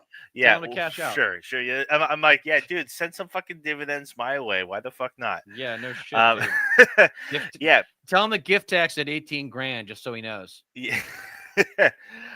Yeah. I mean, not to mention, it's just like when it comes to I mean, gambling in general, like we can go through like all sorts of different tangents and shit. It's like Nevada, like they even taught this at the Mob Museum, how Nevada was really like a safe haven when it came to like casinos and gambling in general and whatnot. They made that their economy. Exactly. You're right. Exactly. Yeah. Like, we ran out of silver. Silver's not that valuable. So what the hell are we going to do with this state? It's like, I know, we'll make it. I mean, I'm surprised no one else followed suit. Yeah. I'm surprised. No like, kidding. why didn't, what happened politically? Well, I guess it wasn't viable, but why didn't Texas like turning Galveston into like, the next New Orleans? Of like, course. What happened? Yeah. And like, while I was in Vegas, actually, I mean, there's a bunch of firsts for me. Like, I went there like to see a few of my favorite bands, Pussifer, A Perfect Circle, and Primus. Oh, cool. And it was at Planet Hollywood, which is right next to the Cosmopolitan, to the Paris place, whatever the fuck. And I actually made my first time ever. First, I won big. I won like fucking like 220. What'd you play? Well, I did slots. I won like 220 off of that. Won a bunch more off of that as well. Won $75 off of blackjack, just one hand. It was crazy. I got like a blackjack my first hand. Nice. Yeah, but I lost a whole lot of it. But I ended up doing my first ever sports bet. What did you bet on? I bet on Oh, I wish that would have been so great. I would bought. I would. Hockey, there's some money to be made in Oh hockey. fuck If you know, yeah! if you know hockey, there's a lot of money to be made. Yeah, but I don't know shit about hockey. if I had bet, well, this was like the night of the 26th. If I had bet on the Ottawa Senators, I would have made some big fucking money. Even though I think the Maple Leafs are going to go on to make it big in the finals and whatnot. But I bet on the Nuggets beating the Clippers, even though they were the underdogs, and they. Oh, cool. I swear to God, it's fucking crazy. Yeah, dude, basketball. I know a lot. I know some guys who do really well with basketball. Yeah. Yeah. So the Nuggets actually won by like the last microsecond. Like it was. Oh shit. It was tied up. That must have been thrilling. Oh yeah, you should have seen it. The Nuggets beat the Clippers. There was it was a field. It was either a field goal or a 3-pointer. I think it was a field goal. And you can see like the ball is like almost like barely through the entire hoop, like almost like barely through the entire hoop. The minute the buzzer comes on, Wow. the end of the game, like 101 to 99, and I lost my shit.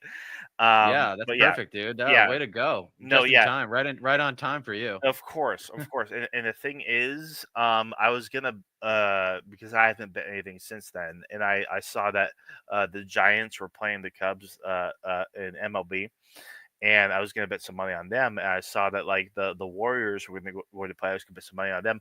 They both ended up winning their games, but I learned through my app that I set up when I was in Vegas that you couldn't even like California doesn't allow sports betting. Right, you can't use your Vegas app when you're not in Nevada. Exactly. So it's just like, what the fuck? Like, I have to like be in Las Vegas for these bets to even matter. It's just like shit. I could have made some good fucking money. Just be glad I mean, it's a good thing that there's not a sports book down the street. And by the way, other states have casinos. Like we're clear with the audience. We know that other states have casinos. It's just that Nevada's the only one that sanctions sports betting. No, yes. They're one like the primary ones. Yeah. Megan says, sorry, was researching something unrelated. What's going on? Where have you been? How long have you been gone? Go ahead. All right, let's wrap. We got to get through this, and I got to go to, and then I got to get back to my life. So let's get. Of course. Why not? Get done with Trump. Yes. For the election, I want crypto. I think crypto is important because if we don't do it, China's going to. And it's new. It's very popular. It's very hot. If you look at the market, when the market went down, that stayed much stronger than other aspects of the market. But I want crypto because a lot of people, millions of people want it. I don't know if you know that Biden went after it violently. And then before the election, he changed his tune entirely. His head of the SEC, everybody changed their tune. You know why? Because there were hundreds of millions of people that are participating in crypto and they wanted to get their votes. So you're not profiting off of cryptocurrency? I haven't even looked. I'll tell you what, look, if I own stock in something. He's not answering the question. The stock market goes up, I guess I'm profiting. I mean, it's a pay-to-play thing. It's a pay-to-play thing. It's like, why engage in corruption the traditional way that Washington has engaged in corruption for the past several decades, when you can just fucking funnel money through the Trump administration or to Trump directly through fucking cryptocurrency. If I own stock in something and I do a good job and the stock market goes up, I guess I'm profiting.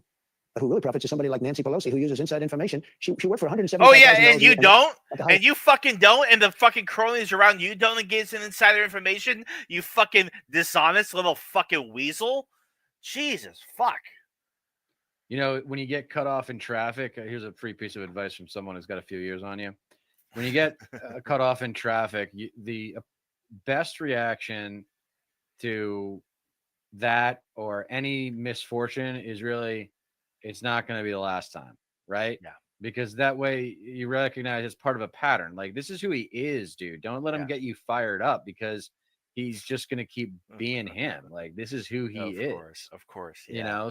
But yeah, I mean, the world's going to be a better place when he's dead, but I mean, he's getting up there in age, but we're never going to be rid of him until then. I mean, he's even if he God doesn't, willing. The title of this thing, it says he'll be a 2-term president, downplays 3rd-term talk. Yeah. Like, even once he's out of office, he's not going to shut up. He's not going to do what Obama did. No kidding. Like disappear. I mean, the thing is, I'm not even convinced to begin with that he's going to go quietly if he were to lose, or his preferred. You mean like advanced losers or something like that? Yeah, like if because obviously he can't I wouldn't put it past him to run. try and make some sort of a switcheroo at the last minute or something. Yeah, or at the very least, like his preferred candidate, because I don't think he's too hot on JD Vance. He's kind of made that clear. Well, we'll find out. A lot's gonna change in the next 2 years. Of course. So we'll see. And she's worth Hold on, let's $150, $200 million. Sure. Okay, you got to look at Nancy Pelosi, and you got to look at some of these politicians that are stone cold crooks. I was very wealthy when I came in. Being president, I probably cost me money if you really look. In fact, I do something that no other president has done. They think maybe George Washington has done. I contribute my entire salary to the government, back to the government. So will you contribute anything you earn from crypto back to the government? If that happens? I never thought of that. I mean, should I contribute all of my real estate that I've owned for many years if it goes up a little bit because I'm president and doing a good job? I don't think so. Okay. But I've done something that surprisingly conflict of interest, dude. The president's done. And it's a substantial salary. It's like $500,000 a year or $550,000 a year, 4 years, a couple $1 million. I gave it to the government last time. I never got a story saying I gave it. Nobody cared if I gave it. Nobody cares. A big story, but no other president, they say, with the possible exception of George Washington, that they haven't been able to find those records. And we've had wealthy presidents before, but no other president has contributed to salary. And they told me before this that you will probably be asking me whether or not I'm going to contribute my salary again, but you haven't asked that. Are you going to? Yes. You are? Okay. Yes, I am. Okay. Well, I appreciate we just made news there. Let's talk about foreign policy. It's like You just signed 400 rules grand. with Ukraine. Whatever. It's a sign. What happened to Kristen well, I appreciate Welker? we just made news there. Let's talk about foreign she's policy. like, oh yeah, we're getting along so well. You just signed a middle deal with Ukraine. It's a sign, it seems, that the United States is invested in Ukraine's future. The Secretary of State told me this is a very critical week. Are you any closer to reaching a peace agreement between Ukraine and Russia? I hope so. I do believe we're closer with one party and maybe not as close with the other, but we'll have to say, I'd like to not say which one we're closer to, but we did do a deal for the American people that was good. We were able to get rare earth. You know, the Europeans are getting paid back. They have a loan. Biden just gave him $350 billion. He has no idea where the money is, what happened. And at least we'll, in one form or another, I don't feel so foolish. And remember this is Biden's war. This was a war that was never going to happen if I were president. This is a horrible, horrible war. And I get to see shots of soldiers through, satellite that are just so terrible. 5,000 soldiers a week. Look, 5,000 soldiers a week on average are dying. They're not American soldiers, but I want to solve the problem. They're Russian soldiers and they're Ukrainian soldiers. And if I can save 5,000 souls, I just love doing it. How long do you give both countries before you're going to walk away? Well, there'll be a time when I will say, okay, keep going, keep being stupid. When does that come? Are you close to it? Sometimes I get close to it and then positive things happen. Okay. So I hope it gets done. Your close ally, Senator Lindsey Graham, has a sanctions bill against Russia. If you get to that point, Mr. President, where you're prepared to walk away, will you sign that sanctions bill? Well, it depends on whether or not Russia is behaving toward coming to a peace. We want a peace deal. We want Russia and Ukraine to agree to a deal. We think we're fairly close, and we're going to save a lot of people from being killed. We save a lot of money, too, because we're spending money like, Europe is spending a third of the money that we're spending. And it's more important for Europe than it is for us. Biden had no control. He just sent money over there willy-nilly. Nobody had any idea what was happening, why they were doing it, why they were sending it. And it was massive amounts of money. So you think you're close to a deal? What will Russia have to give up? Because Ukraine, there's been discussions they will have to give up some of the land. Russia will have to give up all of Ukraine. Because that's what they want. All of Ukraine, meaning they wouldn't keep any of the land that they've claimed? Russia would have to give up all of Ukraine because what Russia wants is all of Ukraine. And if I didn't get involved, they would be fighting right now for all of Ukraine. Russia doesn't want the strip that they have now. Russia wants all of Ukraine. And if it weren't me, they would keep going. You know that the European Union leaders have asked me to call Putin so many times because he doesn't return their phone call. You posted on social media he might be tapping you along. Did you misread him? You might him? be tapping me along too when you tell me how nice an interview this is going to be. So, did you? I'm used to being tapped along. Did you in any way misread Vladimir Putin? Did what? Misread him. Now that you're saying that, I'll tell you about that in a month from now or 2 weeks from now. I have no idea. I can tell you this: his ambition was stopped to a large extent when he saw that it was me that was now leading the charge. Because he wasn't dealing with anybody in Europe. He wasn't going back. I will say this. When it comes to the issue of Ukraine and Russia, fortunately, it does seem like Trump is starting to finally wake up like, oh, I'm being played by Russia. It's just like, dude, motherfucker. It's been the case the entire goddamn time. Mm-hmm. So we're at a point now to where it might be the point where in the most Trumpian fashion imaginable, like he's not going to completely favor Ukraine, but he's not going to completely. There goes my voice. Excuse me. Yeah, dude, why don't you take a breather? He's not going to completely favor Ukraine, but he's not going to completely favor Russia either. Right. Yeah. You know that I asked him, I said, did Biden never call you in 3 years? Did Biden never call? He said he never called. Biden didn't call him one time. And all these thousands of soldiers, hundreds, millions of soldiers are dying. And people, not only soldiers, people dying in the cities and the towns, and the whole heritage of that country is being blown apart. I mean, the country's heritage is being blown apart. The steeples, those beautiful spires that you see, the most beautiful in the world?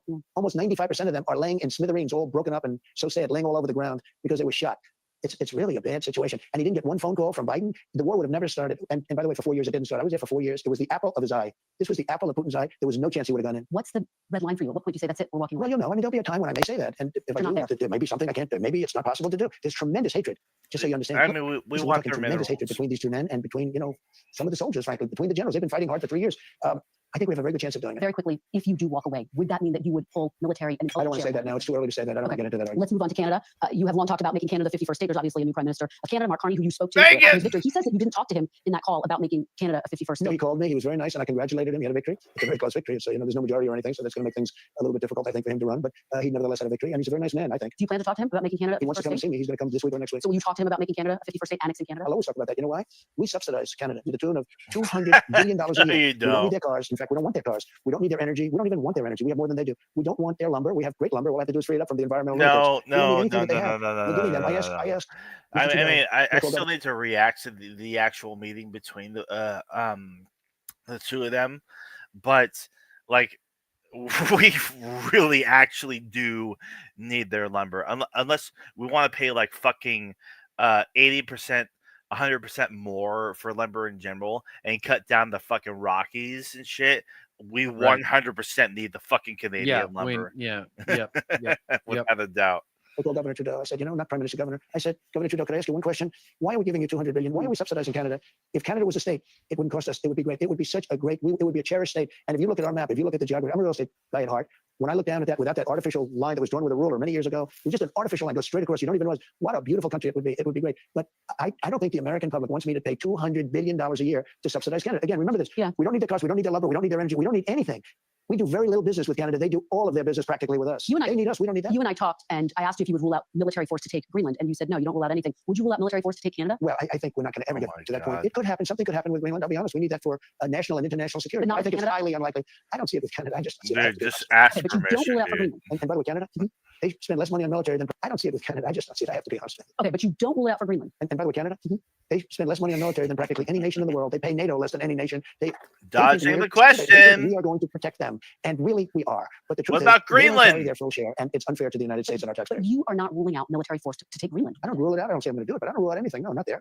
We need that. We need Greenland very badly. Greenland is a very small amount of people. You want to give it to Peter Thiel? But we need that for international security. We have Russian boats and we have Chinese boats, gunships all over the place, aircraft carriers, gunships going up and down the coast of Greenland. We need that to be protected. Internationally, we need it. So you are willing to send U.S. troops to claim a sovereign territory? I didn't say that. You asked me a question. Would you? Is there a circumstance? It could happen. I doubt it will, but it certainly could happen with respect to Greenland. Okay, let me ask you about Iran. Your administration has had conversations with Iran. Is the goal of these talks limiting Iran's nuclear program or total? At least she pronounced it right. It is. It bums me out when I hear Iran, or Iraq. Yeah, Iraq. like No, from it's fucking Iran Bush. and it's Iraq. It's as if it has two R's, guys. Okay, for all of you who don't know how to pronounce Middle Eastern countries. Yeah. Total dismantlement. Total dismantlement. That's all you'll accept. That's all I'd accept. Now there's a new limiting Iran's nuclear program or total dismantlement. Total dismantlement. That's all you'll accept. That's all I'd accept. Now there's a new theory going out there that Iran would be allowed to have civilian, meaning to make electricity. And but I say, they have so much oil. What do they need it for? But I've seen it with other states where they're looking to do something and they have a lot of oil. Iran has tremendous energy. I put sanctions. If you know that, I put pretty strong sanctions on 2 days ago on the oil. The sad part is that if Biden didn't get involved, if we had a competent president, you would have never had the attack on Israel. October 7th would have never taken place. Hamas would have had no money because Iran was broke. And now in a period of 4 years during the Biden administration, they became very rich. They have over $300 billion cash in the bank. And they had no money. They were ready to make a deal with me. And it's very sad. Because of this rigged election, they didn't do it. Just another thing you can mark down to a bad election. It's interesting what you're saying, though, because Secretary Rubio has said that he would accept, or the idea is there is an openness to accepting peaceful civil nuclear programs. Well, that's what people, I didn't say anything contradictory. I said that people are talking about that. And this is something that's really pretty new in the dialogue. And I'd have to be, my inclination is to say, what do you need that for? You have a lot of oil. Do you want total dismantlement, bottom line? I think that I would be open to hearing it. Civilian energy it's called, but civilian energy often leads to military wars, and we don't want to have them have a nuclear weapon. It's a very simple deal. I want Iran to be really successful, really great, really fantastic. The only thing they can't have is a nuclear weapon. If they want to be successful, that's okay. I want them to be so successful, and the Iranian people are incredible. I just don't want them to have a nuclear weapon because the world will be destroyed. Just to recap, we're talking about your desire to claim Canada, Greenland. What do you say to people? You forgot the Panama Canal. Panama Canal. What do you say to people who say they voted for you because they wanted you to end foreign conflict? I don't see that as conflict. Hey, I think that's good you for our country. forgot about Look at this Panama. other place I'm fucking threatening that people are making a big deal out of because it's completely fucking unhinged and bullshit and crazy. What do you say to people who say they voted for you because they wanted you to end foreign conflicts, not start? I don't see that as conflict. I think that's good for our country. Those things. Look, the Panama Canal was taken over by China effectively. Now China seems to have left, but the Panama Canal. Think of this deal. We built the most expensive object we've ever built in the history of our country. That was not McKinley. They just took away. I just gave back the name. But McKinley made the money. Teddy Roosevelt spent the money. McKinley gets very little credit, but he made, how he made the money? Through tariffs. He was the big tariff president. Okay, but forget that. He built the Panama Canal. It was the most expensive he was also thing. assassinated. Like almost $2 trillion we've never spent there, and it was very successful. And Jimmy Carter gave it away for $1. Panama insists. Panama says they do control the canal, but we have a couple more questions left tonight. Panama said what? Little wrap. Panama said what? Panama says they still control it. I know you're saying China. Panama says they still control it. You know, if you would have gone there about 5.2 months ago, Yeah. every single sign on the Panama Canal, with the exception of about 15% of them, was in Chinese. Let me ask you, because we're nearing the end, just a couple more questions here. I'm not complaining. You keep saying to me like I'm rushing. No, you're not, and I really appreciate it. I don't really appreciate appreciate it. it. Make you nervous. Thank you. The Trump organization is selling hats that say Trump 2028. Yeah. Are you seriously considering a third term, Mr. President, even though it's prohibited by the Constitution, or is this about staying politically I viable? will say this. So many people want me to do it. Mhm. I have never had requests so strong as that.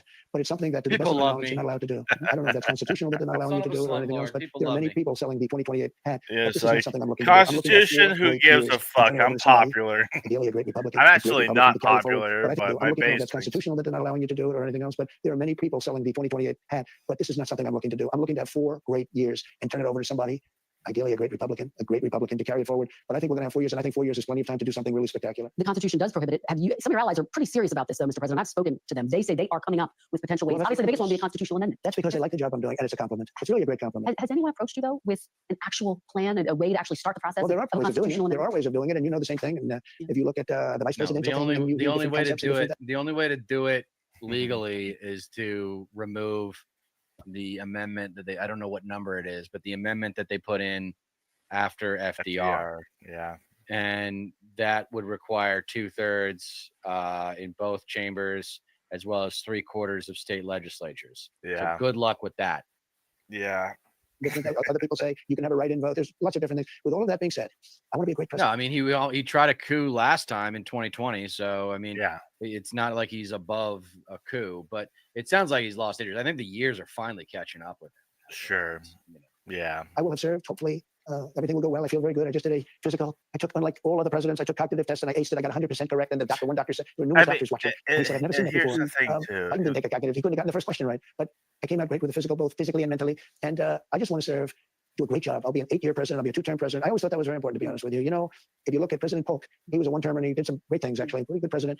And I'm not saying you can't do that, but there's something about being a 2-term president that was very important to me. And just to put a button on it, has anyone in an official capacity presented you with, sir, here are some ideas by which you could actually get a Well, constitutional in the amendment? capacity of being a big supporter of many people have said different things, but Okay. I'm not looking at that. You haven't had official meetings about it. No, and just like I said, 4 years is a long time. I have almost 4 years. You know, all of these things that we've done more than any president, and even you might admit that. Nobody's done the extent of the things that we've done. Nobody's done this in essentially a little bit more than 3 months. As they say, 100 days. I'm looking to do a great job as president and set the country on the right track, because if I didn't win, this country would have failed. We would have been a failed nation. You have built a political movement It's that called has transformed the Republican speculation, Party. that's all. It's transformed the country. The country would have failed. We would have been a failed nation. You have built a political movement that has transformed the Republican Greatest in Party. history. It's transformed the country, The quite greatest frankly. political movement in history, MAGA. Make America great again. When you look to the future, Mr. President, do you think the MAGA movement can survive without you as its leader? Yes, I do. What gives you I think it's so strong, and I think we have tremendous people. I think we have a tremendous. Sadly, he's right. The Maybe. MAGA movement will not only survive him, it might survive me. In terms of, because MAGA has been around since Reagan, guys. MAGA is only become more explicit because of Trump. It was always there. The deep, dark underbelly of the GOP that a lot of moderate Republicans don't want to admit constitutes the base of the Republican Party. The Confederate flag waving, Bible beating, gun nuts. Mm-hmm. There it is. The specificity that I'm talking about, the details. Who are MAGA? We got to identify the problem. It's not enough to just say, oh, you're a hard right conservative. I don't know, maybe there's some decent people out there who are hard right conservatives.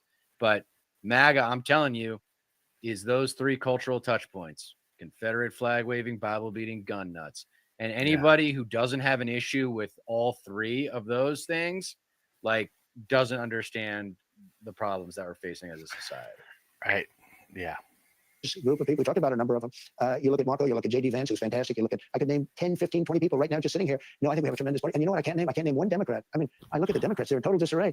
They have a new person named Crockett. I watched her speak the other day. She's definitely a low IQ person. And they said she's the future of the party. Just I she's said, "You're black, kidding." huh? I don't know what they're going to do. And I really believe in a 2-party system.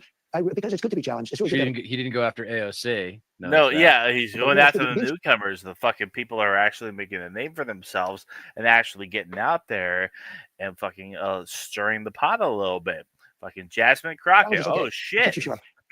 Yeah, but she's also but Jasmine Crockett's got baggage with crypto too, remember?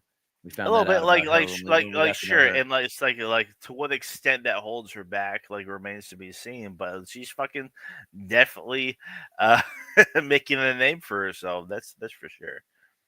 And I really believe in a two-party system. Because it's good to be challenged. It's really good to have a two-party. It's good. Being challenged is okay. It keeps you sharp. I don't know what they're going to do. They have nobody. Bernie's 87 years old or something. And Biden is the worst thing that ever happened to old people because he was grossly incompetent. And I think maybe for artificial reasons. He had operations something. So maybe that's not that ever happened to old people because he was grossly incompetent. And I think maybe for artificial reasons. He had operations something. So maybe that's an artificial. But I know people that are unbelievably sharp and they're older than 87. But I watch Bernie Sanders. He's a nut job, but he's still sharp. He's sharp. He's the same guy he was. He hasn't gone down.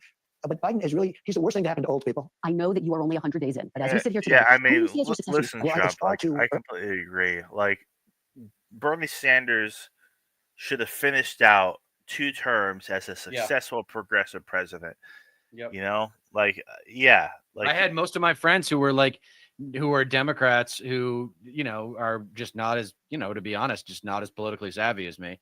After Trump won this time, they were like, I really should have shown up for the primaries in 2016 and tried to help Bernie. Yeah. It should have been Bernie in 2016. It really should. Yeah. Yep. It's the worst thing to happen to old people. I know that you are only 100 days in, but as we sit here today, who do you see as your successor, Mr. President? Well, it's far too early to say that, but I do have a vice president, and typically it would be, and JD's doing a fantastic job. He would be at the top of the It list. could very well be. I don't want to get involved in that. I think he's a fantastic, brilliant guy.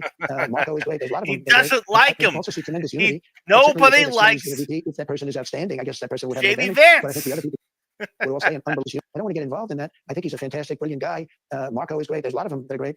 I also see tremendous unity, but certainly you would say that somebody's the VP. If that person is outstanding, I guess that person would have an advantage. But I think the other people would all stay in unbelievably high positions. But, it could be that he'd be challenged by somebody. We have a lot of good people in this party. Thanks for watching. Stay updated about breaking news and top All stories on the right. ABC News Hey, app. Lester, how are you, man? JD Vance wasn't even his first fucking choice. He wanted to do Doug Burgum, who was a fucking moderate until his fucking sons were like, no, you gotta do JD Vance. It's gotta be JD Vance. You gotta pick JD Vance as your VP. It's just like, how fucking well has that worked out for you, Dommy boy? Like Christ on a cross. All right, hold on. I wanted to do this one bit. Sure. With that's the thing about Morning Joe's. They covered like 3 stories. They covered yes, here it is. Nice. All right, this fucking guy. All right.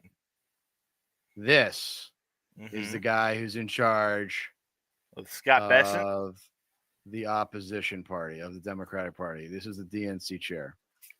Oh, fuck. Anyone want to try and answer the question?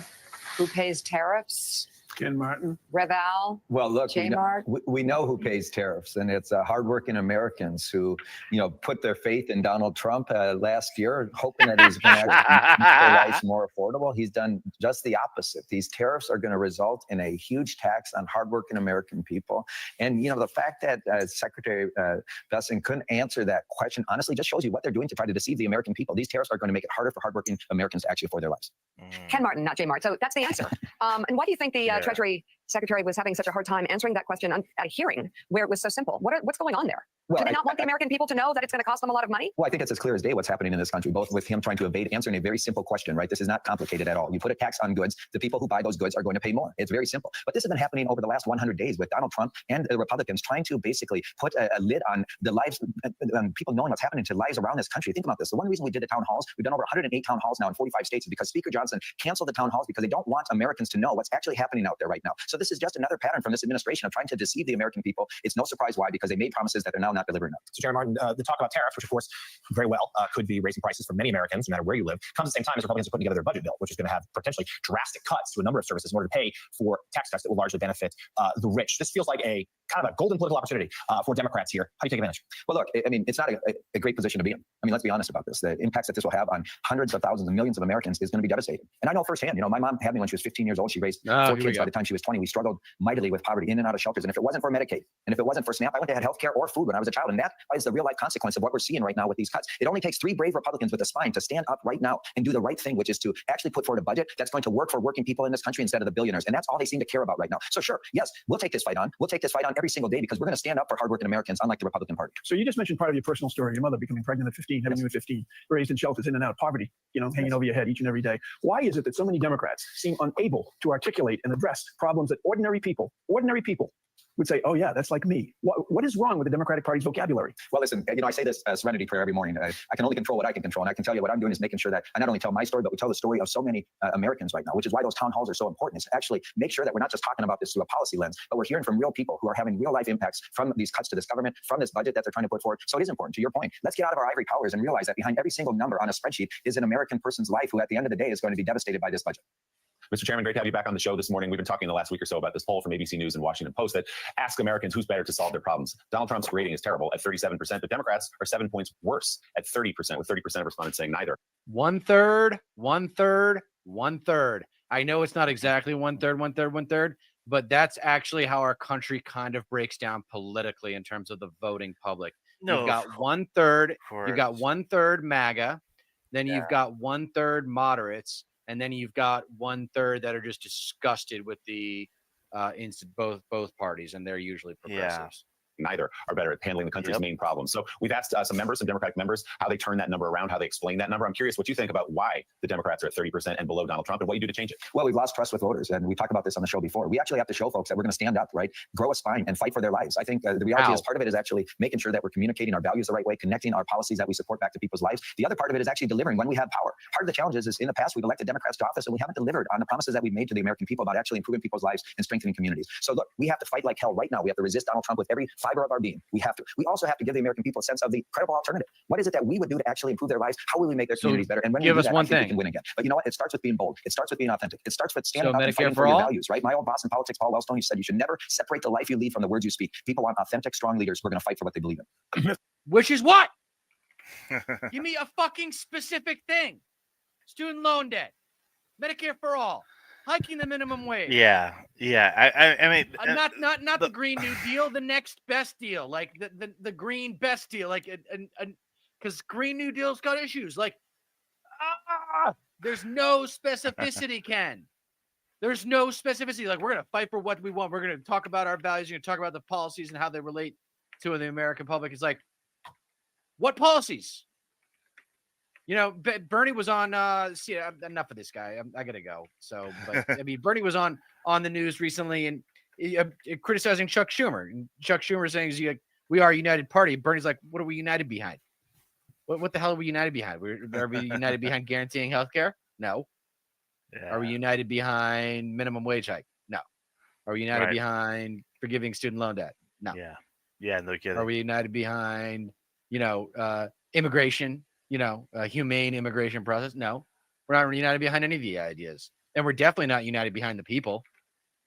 At least when we had Obama, we had a person that the party could unite behind, even if people had issues with him. And the issues with him, by the way, came over time. Like, I said it when he came on the scene. I was like, this guy's not ready. I didn't know. No, yeah, it should have been. He was not the other guy. It should have been either the other guy that was Barack Obama. Just so people know, Barack Obama was a senator for 25 months, and then he announced his candidacy for president. 25 fucking months, dude. Are you kidding me? Because he's like, everybody hates Hillary, so then now's my chance, and he wasn't wrong. All right, parting thoughts, and then I gotta run.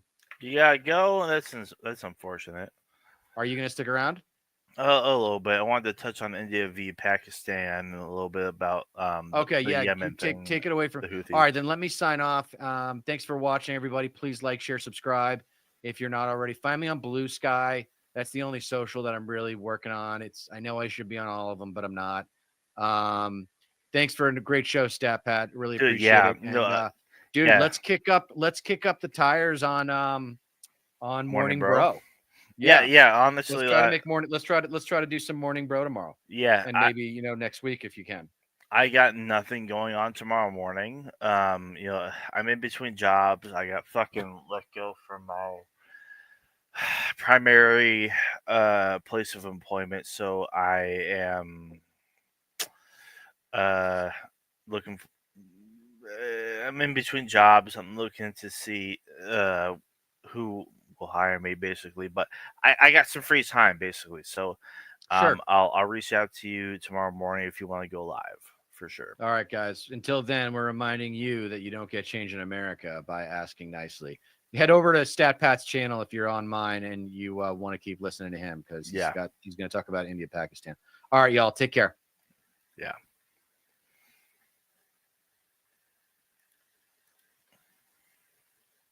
All right.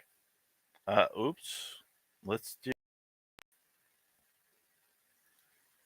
All right. So, morning cam means 10 a.m. You don't know how many spankings you're in for. Honestly, I've actually lost count at this point. My brother flag swastika on it. Still, one time to see a rare privately owned historical relic. Yeah, I get it. I guess it's a fine line. It's a fine line for sure, but it's not something I would take pride in. That up to 57. God, you fucking little shit. You're such a little shit. You better get your ass up here, like, as soon as you possibly can. Like, I'm not even kidding. That's my thing. Like, why take pride in it? Like, I'm like, just give a thumbs up. Yeah, at the very least, it's like it's a fucking swastika. Like, are you approving of, like, the relic? Like, come on. Yeah. It's like, come on.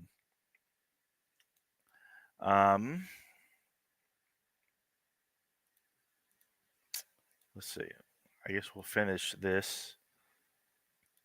Kind of went off about the mounting pressure to sign a trade deal. Trump said, quote, "Everyone says, when are you going to sign deals? We don't have to sign deals. They have to sign deals with us. They want a piece of our market. We don't want a piece of their market. We don't care about their market." He then said he wished people would stop asking, "How many deals are you signing this week?" It's worth noting that Trump's team predicted 90 trade deals in 90 days, and Trump himself recently indicated that 200 deals would be coming soon. Trump's tariffs and trade war are disrupting the entire U.S. You would make great friends with my friend James, because he is not only a libertarian, and we butt heads on politics all the time, but he also has a lot of World War II memorabilia. I think he even has, like, a Nazi flag with a swastika on it. I think he even has some helmets. He's got some guns. But even, like, recently he's been, like, reaching out to me like, dude, it's fucking insane how authoritarian the Trump administration is. Like, this, like, because he's a big supporter of Ukraine. He's anti-war. He's pro-veteran.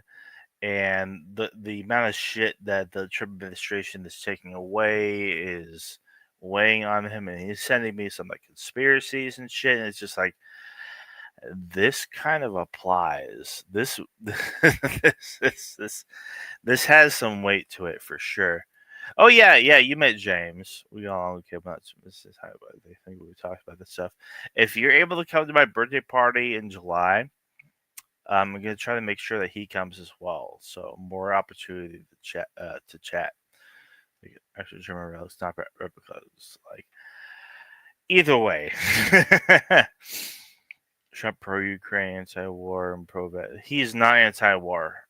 He is not anti-war, like, in the fucking slightest. Because we're literally, like, spending hundreds of millions of dollars striking Yemen right now. We might be changing that, which I'm going to touch on in a little bit, but he's not anti-war. And he's even signaled as such.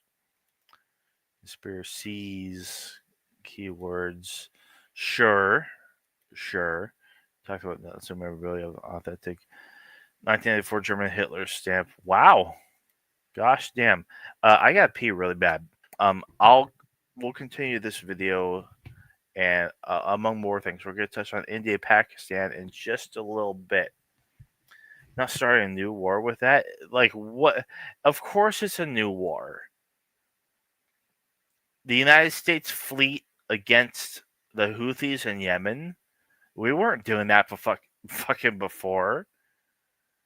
You know, we're only doing it on behalf of Israel to begin with. I'll be right back.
All right, what kind of bullshit are you spewing? We've been providing missiles to Saudita and have had active military bases there since 2003. How is it new? I would consider like active strikes against Yemen to be relatively new, especially if we're losing hundreds of millions of dollars in drone equipment.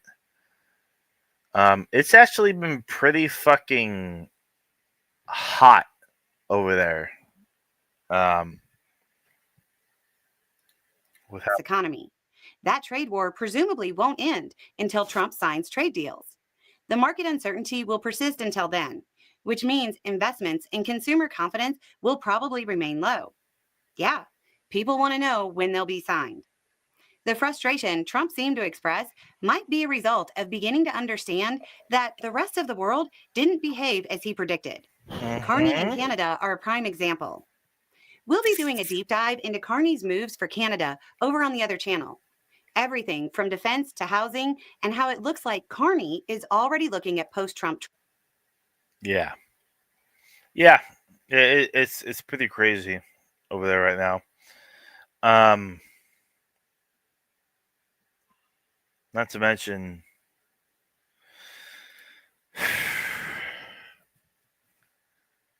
there's the fact that, like,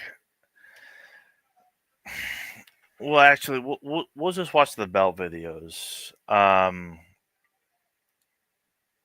Well, howdy there, Internet people. It's Bell again. So today, we're going to talk about Trump declaring victory in the Red Sea, responses and realities. Trump made a pretty surprising announcement, and it immediately raised a lot of skepticism. Then other details and statements began to emerge that created even more questions about the president's statement.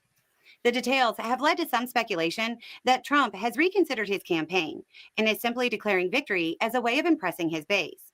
So we'll go through Trump's statements and then some important details to add context. Trump's shock announcement came when he was meeting with Canadian Prime Minister Carney. The U.S. has been running an air campaign against the Houthis in Yemen for months. Estimates on the number of strikes break 1,000. Trump said the Houthis have capitulated. Trump said the Houthis, quote, just don't want to fight, and we will honor that and we will stop the bombings. And they have capitulated. That's surprising, considering the Houthis have been in an active state of war for more than a decade.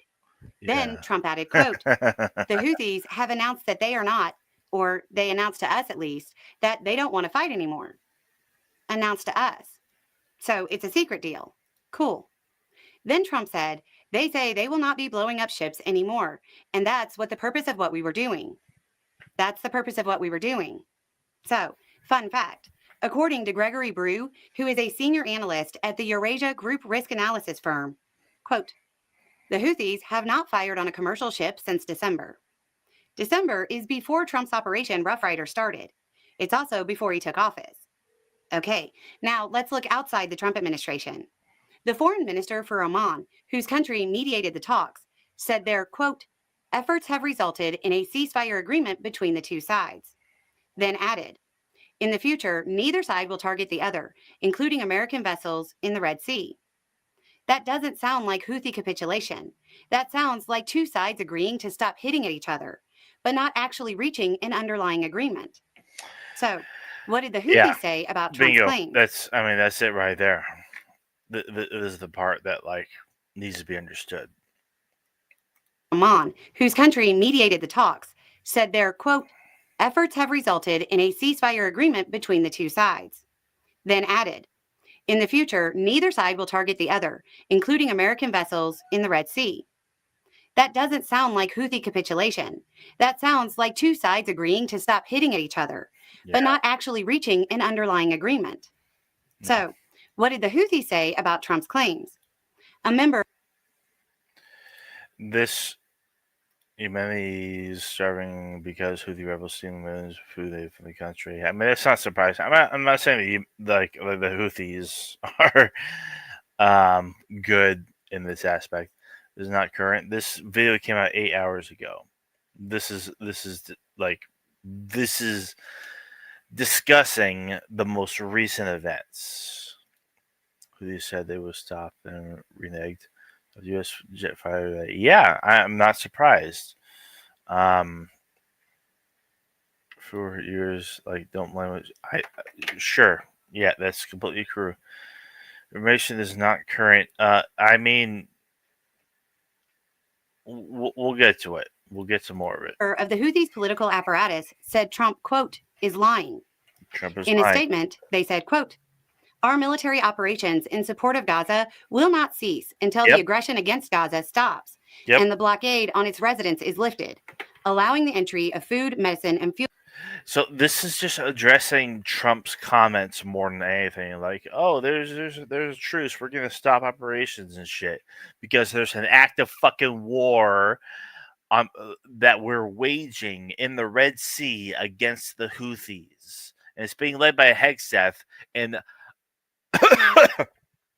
unsecured channels and being talked about. Fuel. As for our attacks on the U.S., they fall within the context of the right to self-defense. If it halts its attacks on us, we will halt our attacks on it. Yep. This position also applies to Britain. So, what actually happened? It's still early, but what we're likely to find out is that the situation with the Houthis in Yemen was complicating U.S. negotiations with Iran. This was a way of diffusing. Right here. This is it. Before we move on to India and Pakistan, this right here, this conflict right here is what was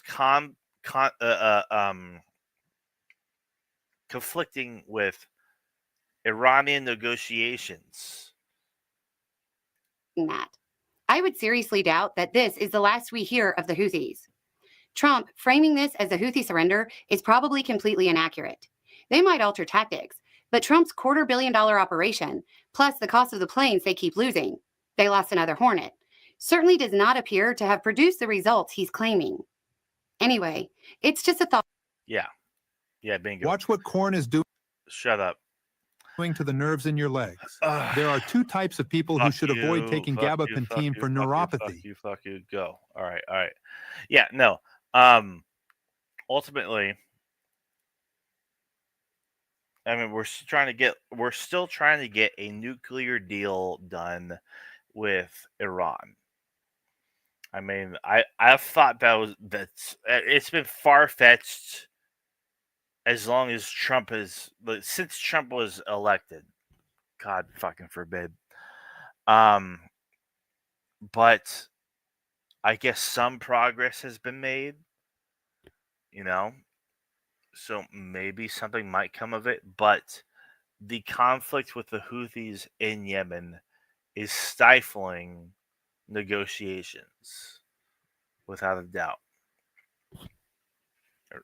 I know, that's what I'm saying. Iran funds Houthis. That's what I'm saying. Finding international effects of that in local internal war, sure. I mean, but the Houthis are saying, like, hey, we'll stop if Israel stops committing genocide against the Palestinians. Then like maybe we'll stop attacking commercial ships, which is like, I mean, it's kind of fair because every fucking actor in the world should be standing up against Israeli acts of genocide against the Palestinians. These are rebels in your country. I know the government's not pro-Iran. I understand. They're like, thanks, Obama. Yeah, Obama didn't help. Rich and powerful countries in the Middle East have nukes, but not formally. I guess. Saudi Arabia might have some. They might have even better ones since fucking Trump likely leaked fucking top secret SCI documents, and allowed Saudi Arabian nationals to stay in his fucking hotels and shit, where he kept the top secret documents during Biden's fucking term. For real, indeed. But why bomb German goods? Like, I don't fucking know.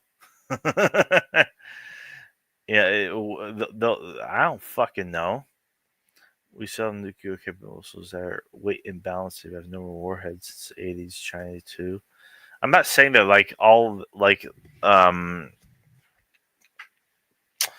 the ICBMs are top of the line and a lot more current.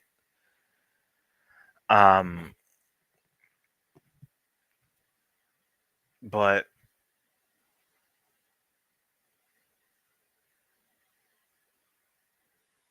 I don't know.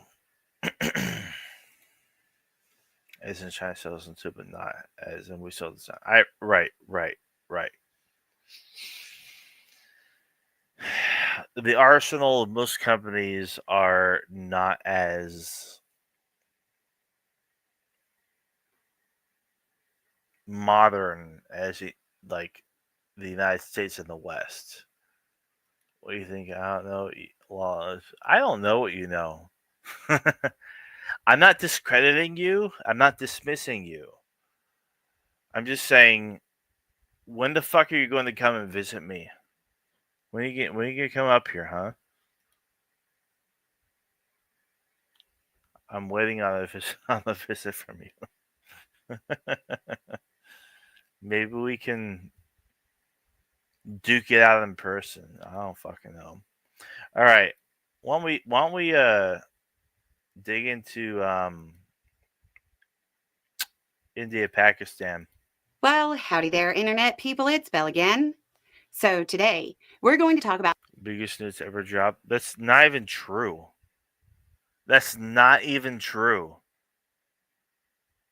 Have you never heard of the Tsar Bomba? That was long after 1945. I can't wait a physical match with you, nor do I want to. I know that, which is why I still want the challenge. I know you don't want to either. So, Tsar Bomba, so I can Google. All right. There you go. How about that, you little fucking brat? No, I just put it in chat. Bratty little fuck. All right. About nukes, Pakistan, India, and your questions. If you missed it, the tensions between India and Pakistan, which are both nuclear powers, have boiled over. India launched an air operation striking at a series of targets inside Pakistan. The air operation was conducted in response to a non-state actor striking at tourists and other civilians in the Kashmir region. Pakistan said it knocked 5 Indian planes out, and some imagery has shown up online of French-made parts. Yep. It's to the point to where, you know, neither Pakistan or India are going to take what's occurred sitting down, leading to speculation that Pakistan might have knocked out a Rafale fighter. Dropped in testing. That's still okay. You said biggest news ever dropped were in 1945, and that's not even true. Like the Tsar Bomba, the Tsar Bomba was so fucking big that the rings from the blast circled the globe 3 times. So, met in war, you gave me a once tested bomb. Well, you should have specified that, you little shit. Fucking adorable little you little fuck. India is reported to have taken out a Pakistani JF-17. There are a lot of conflicting claims about this right now. There are also reports of Pakistan shelling areas administered by India in Kashmir. Pakistan has said the Indian strikes will not go unanswered. The dispute between Pakistan and India goes back to 1947 and the partition of the area. Occasionally, China is involved as well. Over the last 24 hours, China has urged calm and de-escalation. China. The first question. I mean, they have a lot of fucking influence in the region. I mean, especially when it comes to Kashmir, the fucking disputed territories. Quote, with respect to India and Pakistan, how worried should we be about the prospect of nuclear war? They're both nuke owners. Minimally. You can't discount it completely, but it shouldn't be a preoccupying thought. It's important to remember. You shouldn't discount it completely, but it shouldn't be a preoccupying thought. I mean, for those who don't understand, a lot of people say if there were any flashpoint in the globe around the world, where nuclear conflict would originate, it would be between India and Pakistan. And the fact that they're like actively hostile towards one another, engaging in military conflicts and strikes against one another currently, that risk of nuclear conflicts is pretty high. Higher than most flashpoints in the world. So it's not a pretty situation right now.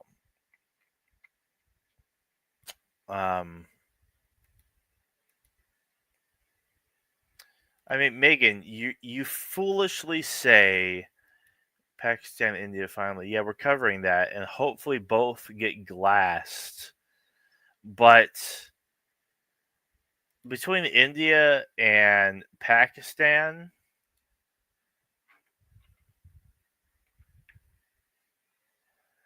that's like 1.7 billion people.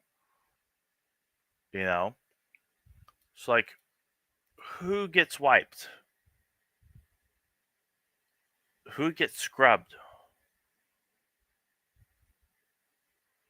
Who gets in between the firefight between the wealthiest of Pakistan and the wealthiest of India? Because you got the Hindus and you got the Muslims. How far does this go? How deep does it go? How broadly does this escalate? But they won't drop nukes. You sure? Are you sure? You're talking about war. I didn't think I needed to clarify. Well, if you're willing to test nukes, you're willing to use them as well. Nuclear global flashpoint would not be Kashmir. That's hilariously wrong. Are you sure? Are you sure that wouldn't be like the primary spot? Like when it comes to the exchange? It would be over Kashmir. Would it be like in Kashmir? Probably not. Yes, risk of nuclear conflict is high, but likelihood it hits globally is extremely low. No one cares. I mean, I'm not going to disagree and say, like, you know, they're eager to do it, but both, like, India and Pakistan knows, like, we don't want this to devolve into, like, a nuclear exchange. Tech support gets scrubbed. Sure. China will have to get involved, and we confidently take Taiwan and Hong Kong. That's not going to happen because China has Hong Kong now, and they're probably going to take Taiwan because we're introducing tariffs on Taiwan, and the Taiwan dollar has dropped significantly. So the leverage just isn't fucking there.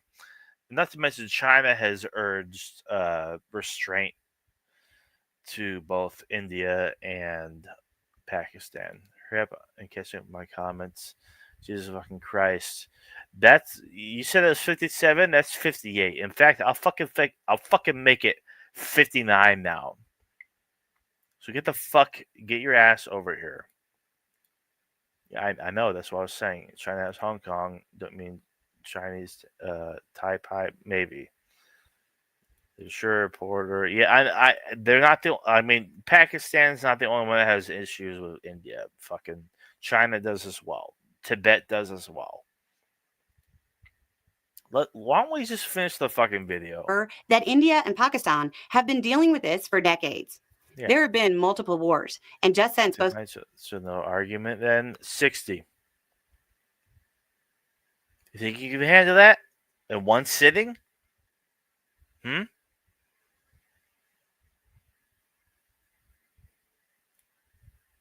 what I thought. Countries became nuclear powers. There was the 1999 war and notable incursions in 2016 and 2019. They're normally relatively limited and yeah, so they've been fighting forever. They've been going at it. I remember when they actually like first exchanged fire, 2019. I think Kyle Kalinske even covered it. Cooler heads prevail. They know the stakes and don't want to have that outcome any more than any other people. Bingo. Like any time nuclear powers go at it, both sides have to misread each other or mess up at the same time. And they need to do that twice.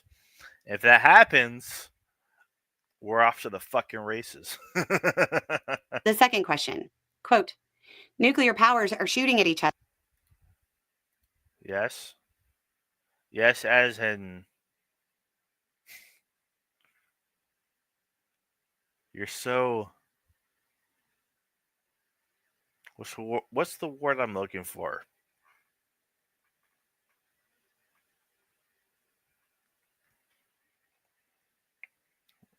I'm looking for a word that is like an antonym of conflict. No, a synonym of conflict.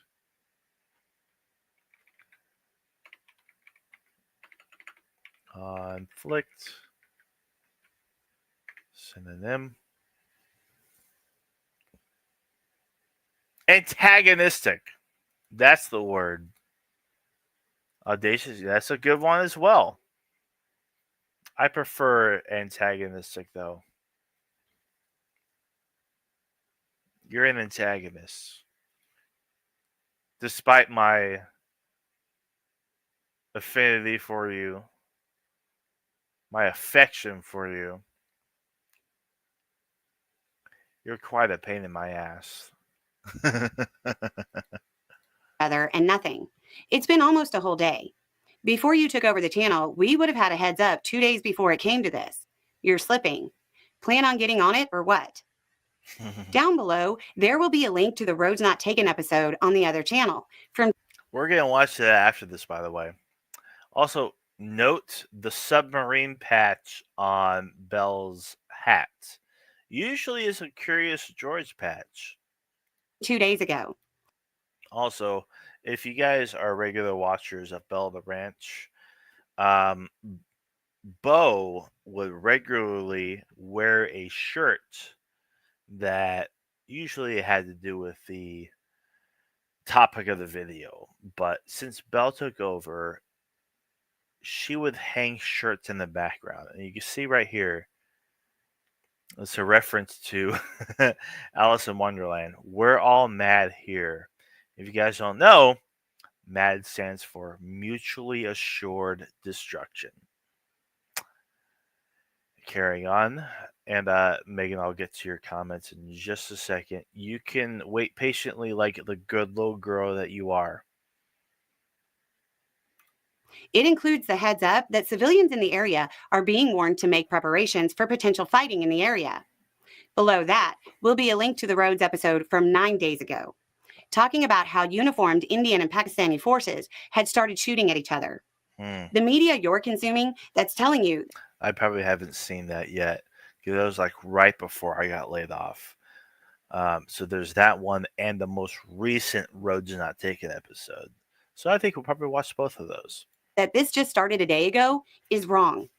If you don't know, the road... Yes, this has been boiling up for a while, which isn't surprising. These guys have fucking hated each other for like 8 decades. Not Taken episodes on the second channel come out on Sundays and include a roundup of events that are underreported that might lead to bigger developments. I can't fit the world's news into 3 videos per day. The third question is, Belle, how likely is this India thing to be like the Pulwama fight? Or will it be like 71 or 65? Pulwama was a similar situation in 2019, conducted primarily from the air. 1971 and 1965 were full-scale wars. I hope it to be more like 2019 than 71 or 65. De-escalation would be the most beneficial route. We'll keep you updated as things move along. If not here, maybe on the roads. Anyway, it's just a thought. Y'all have a good day. All right. Shut up. That's what you had to say. I'm ready for One Piece. Let me go to bed. Why the fuck would I let you do that? Why would I allow you to just go to bed and just peacefully, engage in your current anime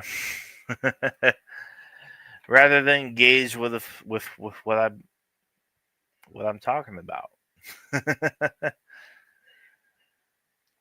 I mean, if you're going to go watch One Piece, then that means I gotta fucking end my stream, and you wouldn't want me to do that, would you? That sounds mad lame. I'm sure there's a bunch of substance for you to engage with.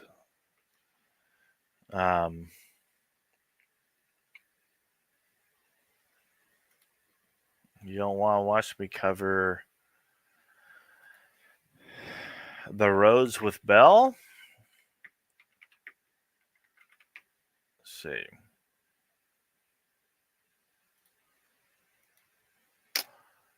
What she got for us? Yeah, there's the roads not taken. There's a couple different. Oh. She skipped episode 88.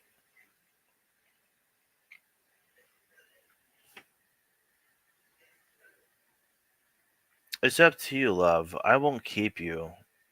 I might start the stream on the other channel. And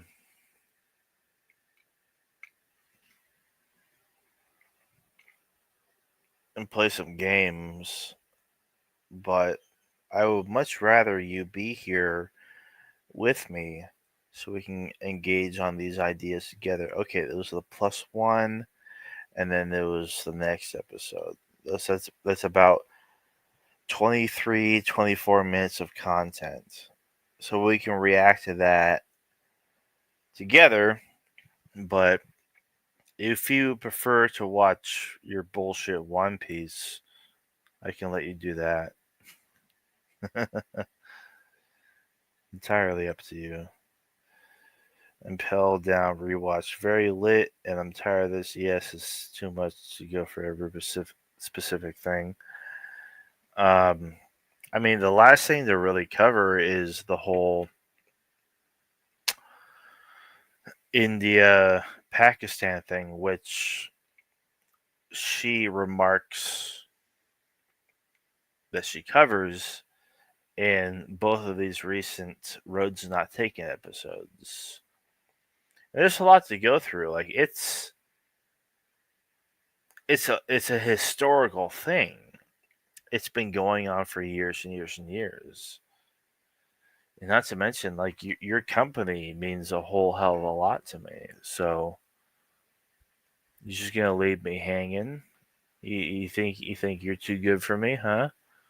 You think One Piece is just gonna be like, well, like I get a couple of episodes of this in because fuck what Cameron's talking about.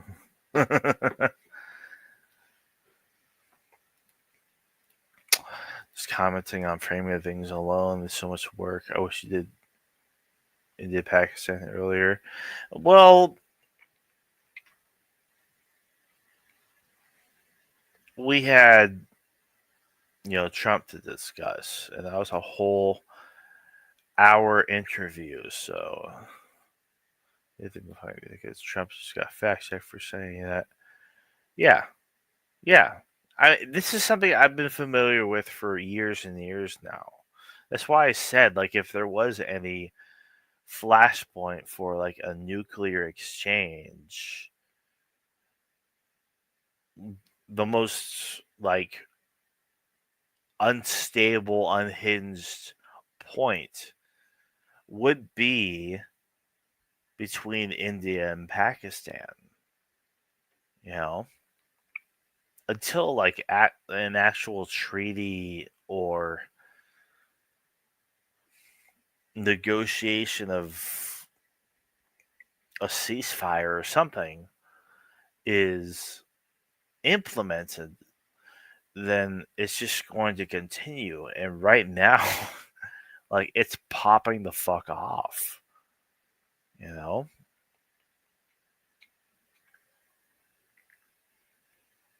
So if you want to go, you could, but if you want to stay, we'll just go we'll go over these Roads with Bell videos and tackle what they have to say. And it's not just limited to India, Pakistan, mind you. Interview was so boring. Shit, politics is boring.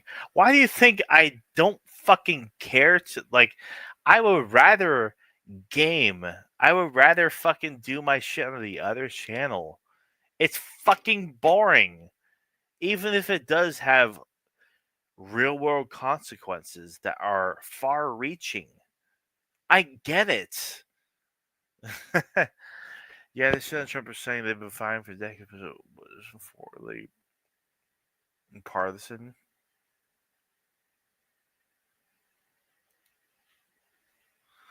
I want to be limited to India, Pakistan. Well, I can't guarantee that because I haven't seen these Roads with Bell episodes yet. So some of it might touch on India, Pakistan, but some of it might be other shit that the channel didn't get to because that's the nature of these episodes. You know, no politics. It's not boring. Opposition interviews are often boring, though. I think politics is super boring. Yeah. I guess start with the first one. And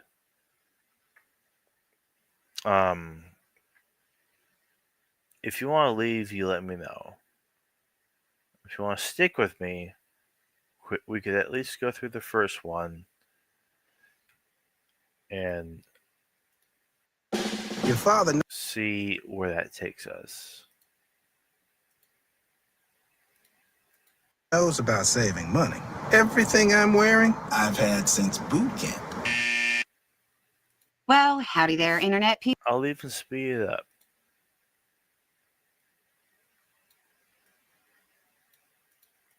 It's Bell again, and welcome to the Roads with Bell.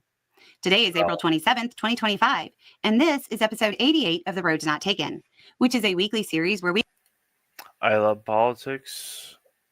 I envy you. I wish I had that kind of passion.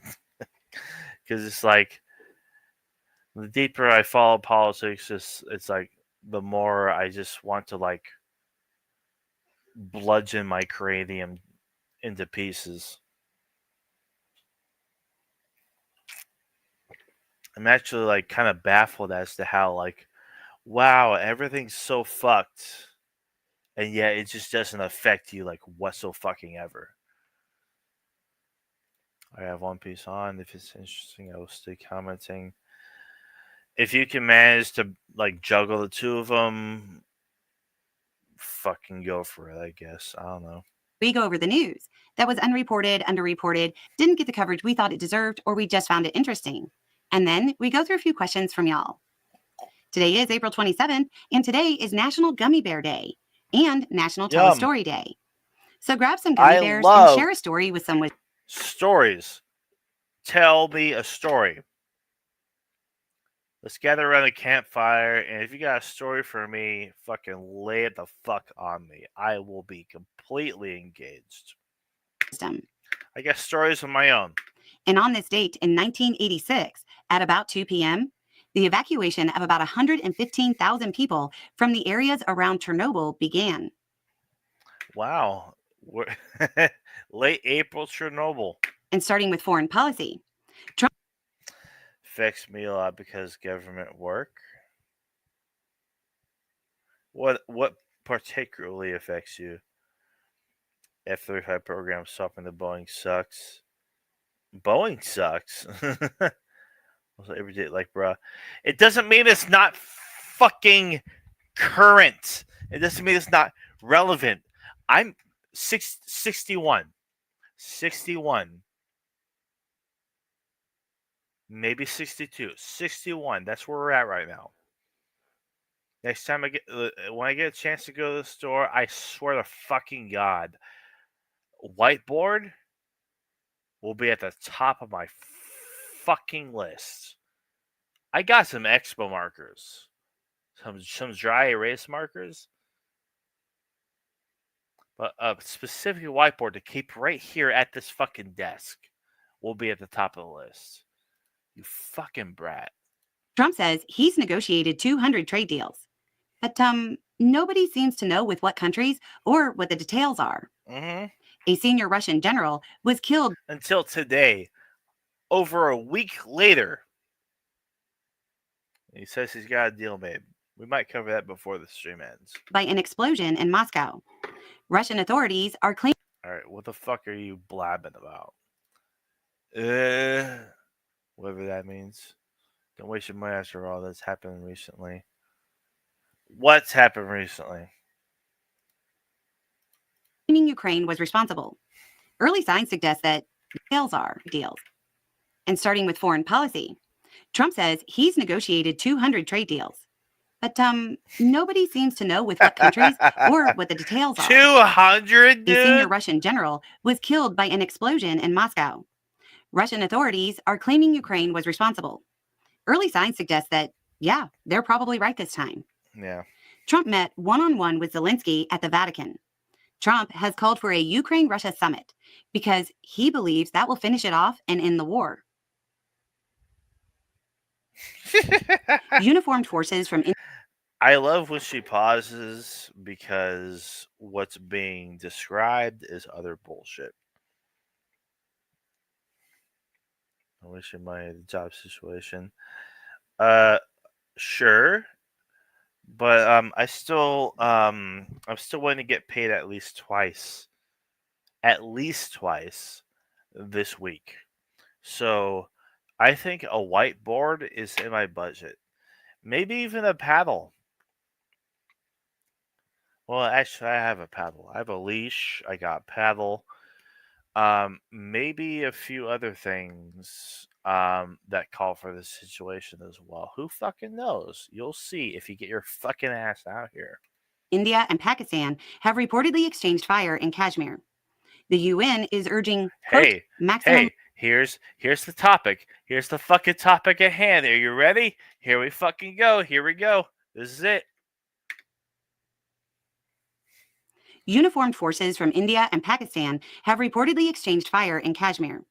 The UN is urging, quote, maximum restraint. The UN.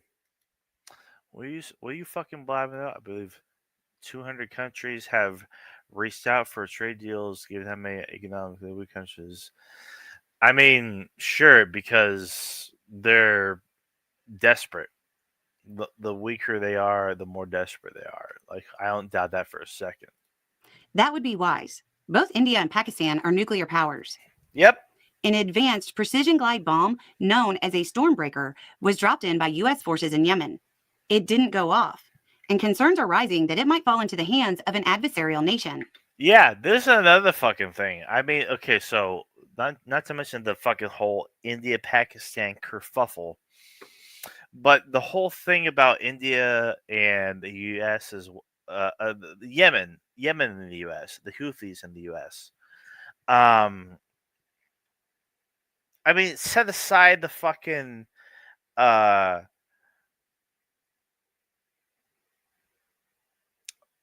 unsecured chat that it was discovered that Pete Hegseth and his family was a part of regarding this whole most recent fucking military exchange and these strikes on the Houthis and whatnot.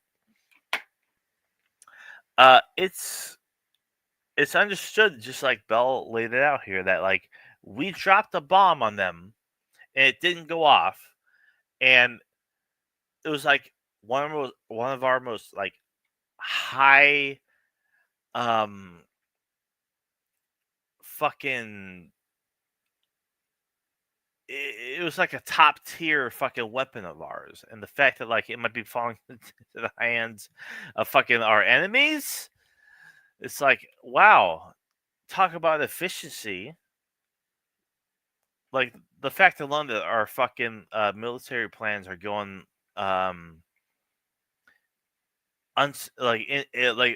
going through insecure fucking chats. Like the jokes write themselves. In U.S. news, George Santos. All right, let's catch up to you. Why do you have that claim? What claim? What particular claim? It my bomb job unsuccessful means nothing for us in the military actions. It means that our adversaries can get a hold of that technology and develop weapons based on what they learn from that technology. Sounds like this one wasn't dropped by us. Otherwise, why should we work like that?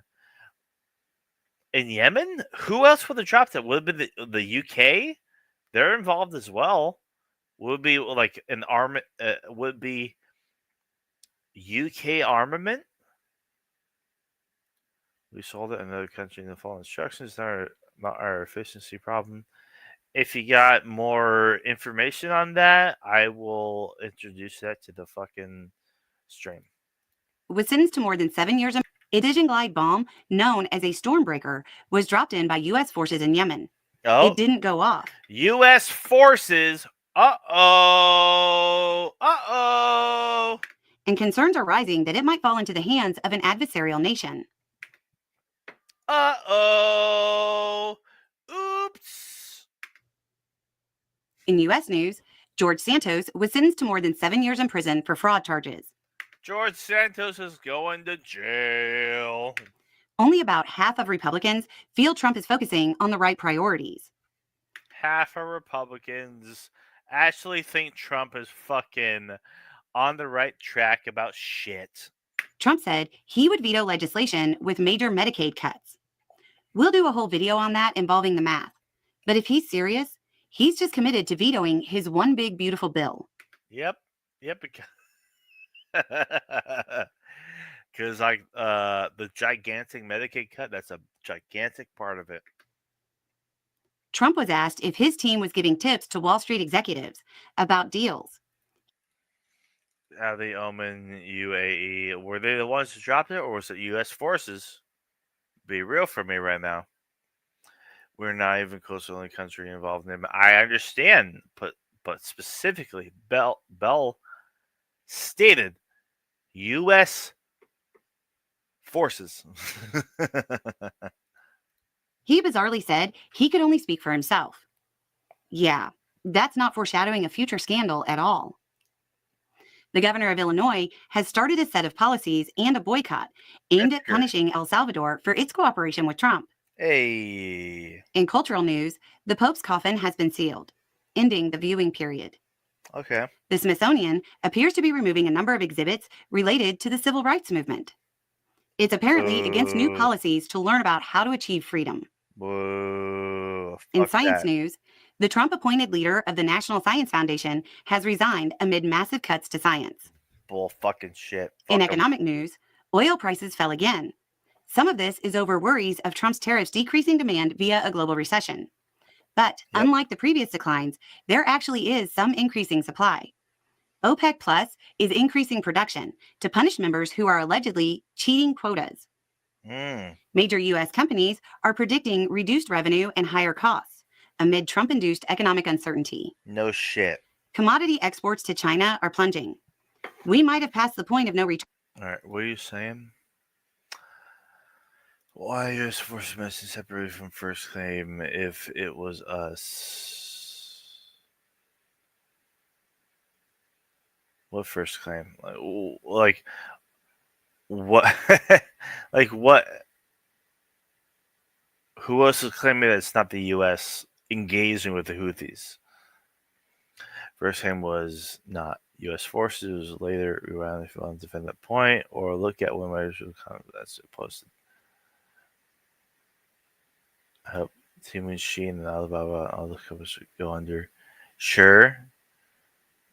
I mean, I'm not gonna say that they shouldn't. But no, it was specifically U.S. forces. That's what was stated. turn when it comes to walking things back before the serious economic damage has occurred. Farmers are in trouble. Yep. LA ports are seeing an expected 40% reduction in traffic. Mm-hmm. In oddities, reporting says the 21-year-old son of a CIA deputy director was killed while fighting for the Russians in Ukraine. A bear in Connecticut went viral because it really seemed to enjoy playing on a slide on a playground. Okay, on to the Q&A. What's going on with AmeriCorps?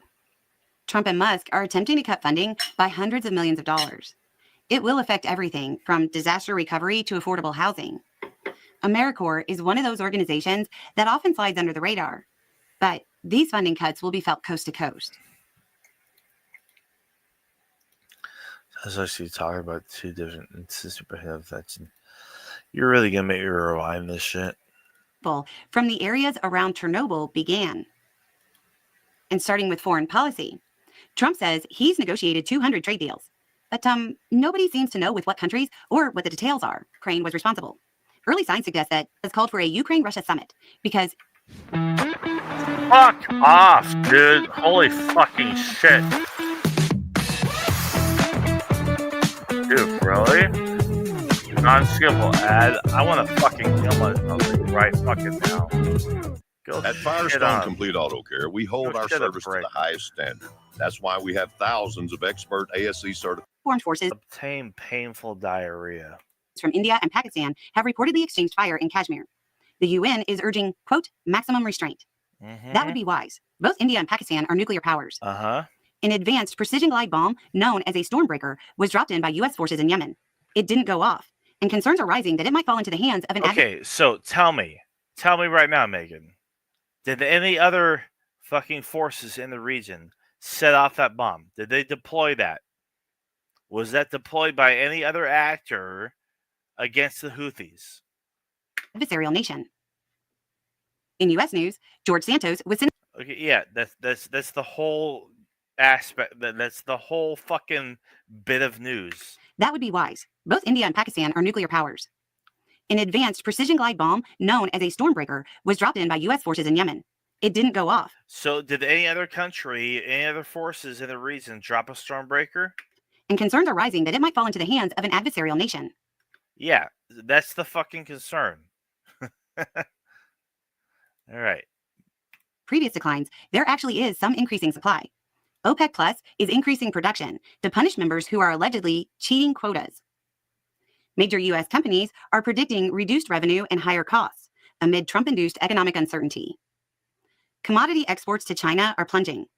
We might have passed the point of no return when it comes to walking things back before the serious economic damage has occurred. Farmers are in trouble. LA ports are seeing an expected 40% reduction in traffic. In oddities, reporting says the 21-year-old son of a CIA deputy director was killed while fighting for the Russians in Ukraine. A bear in Connecticut went viral because it really seemed to enjoy playing on a slide on a playground. One of the volunteer various types have been deployed in Yemen over decades. I was talking about before this claim.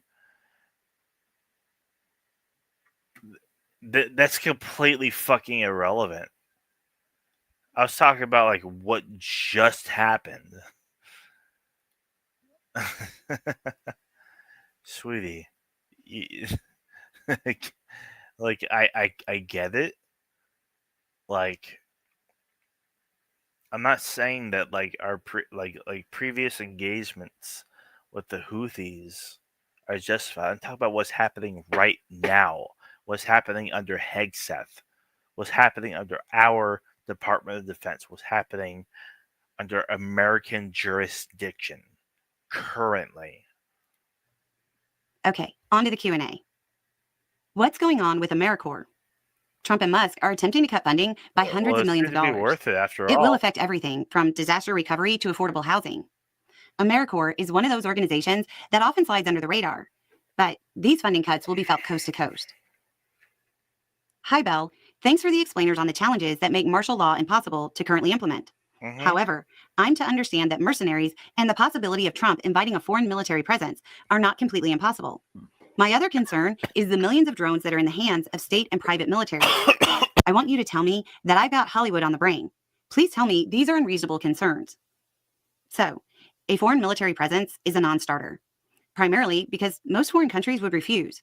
Would you want to send your troops in as an occupation force in most areas in the U.S.? Bingo. And a reminder, we have more guns than people. Yep. There really aren't enough troops. Yep. And it really doesn't matter what contingency you bring in. Exactly. Recently on the roads, you mentioned Nobel claimed another thing like 5 minutes before this in the same video, which I was commenting on, but I don't want to suffer going through it with you remotely find the exact moment. It might have been something completely completely different.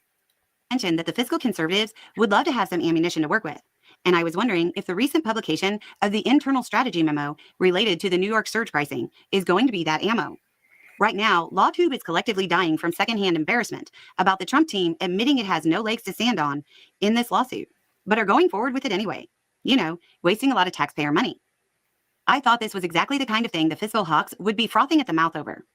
Is this something we're going to see made into attack ads for, or is it too esoteric for the average voter? Honestly, the fiscal hawks are in a weird position. Most support Trump's culture wars and his deregulation moves. They'll need the perfect story to really push their position. Yeah. What is shaping up to be the best fuel for them is the results of Doge. If they can't find the fraud, waste, and abuse cuts that they thought existed, which seems to be the case, the fiscal hawks will have the perfect story to push their position. Yep. But it's also important to remember that while the fiscal hawks are open to taxing the rich, they'll also do a bunch of social safety net cuts. They really aren't the good guys. They're just lesser bad guys. Yeah, yep. I'm a lass in my early that's 20s. the thing. I fucking like. That's a position I've held against them for fucking as long as I could. Now it's like they're concerned about the debt. They're concerned about the deficit, but like they don't give a shit about screwing the little folk, the small folk. They'll fucking screw them over if it means, you know, less of a less bad bill, for example.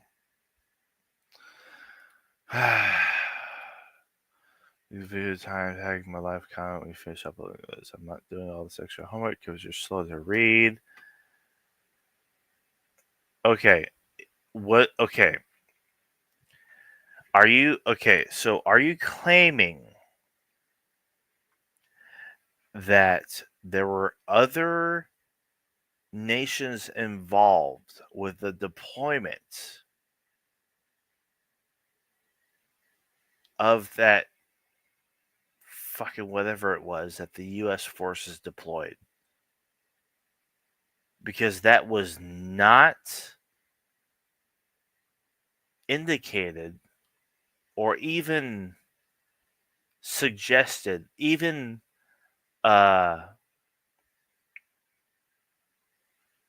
implied by Bell throughout this entire video.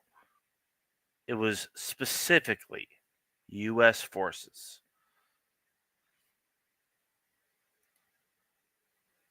Secondhand embarrassment. You're really gonna have to like really like. She mentioned 2 strikes on Yemen. Are we gonna have to go throughout this entire goddamn fucking video again? Well, howdy there, Internet people. It's Belle again, and welcome to The Roads with Belle. Today is April 27th, 2025, and this is episode 88 of The Roads Not Taken, which is a weekly series where we go over the news that was unreported, underreported, didn't get the coverage we thought it deserved, or we just found it interesting. And then we go through a few questions from y'all. Today is April 27th, and today is National Gummy Bear Day and National Tell a Story Day. So grab some gummy bears and share a story with some wisdom. And on this date in 1986, at about 2 p.m., the evacuation of about 115,000 people from the areas around Chernobyl began. And starting with foreign policy, Trump says he's negotiated 200 trade deals. But nobody seems to know with what countries or what the details are. No trade deal. A senior Russian general was killed by an explosion in Moscow. Russian authorities are claiming Ukraine was responsible. Early signs suggest that, yeah, they're probably right this time. Yep. Trump met one-on-one with Zelensky at the Vatican. Trump has called for a Ukraine-Russia summit because he believes that will finish it off and end the war. So he says. Uniformed forces from India and Pakistan have reportedly exchanged fire in Kashmir. The UN is urging, quote, maximum restraint. That would be wise. Both India and Pakistan are nuclear powers. Relax. An advanced precision glide bomb, known as a Stormbreaker, was dropped in by U.S. forces in Yemen. It didn't go off, and concerns are rising that it might fall into the hands. The very first mention of the Stormbreaker let off by U.S. forces, there is nothing mentioned before this moment, this indication. Hands of an adversarial nation. It might fall into the hands of an adversarial nation because the U.S. deployed it.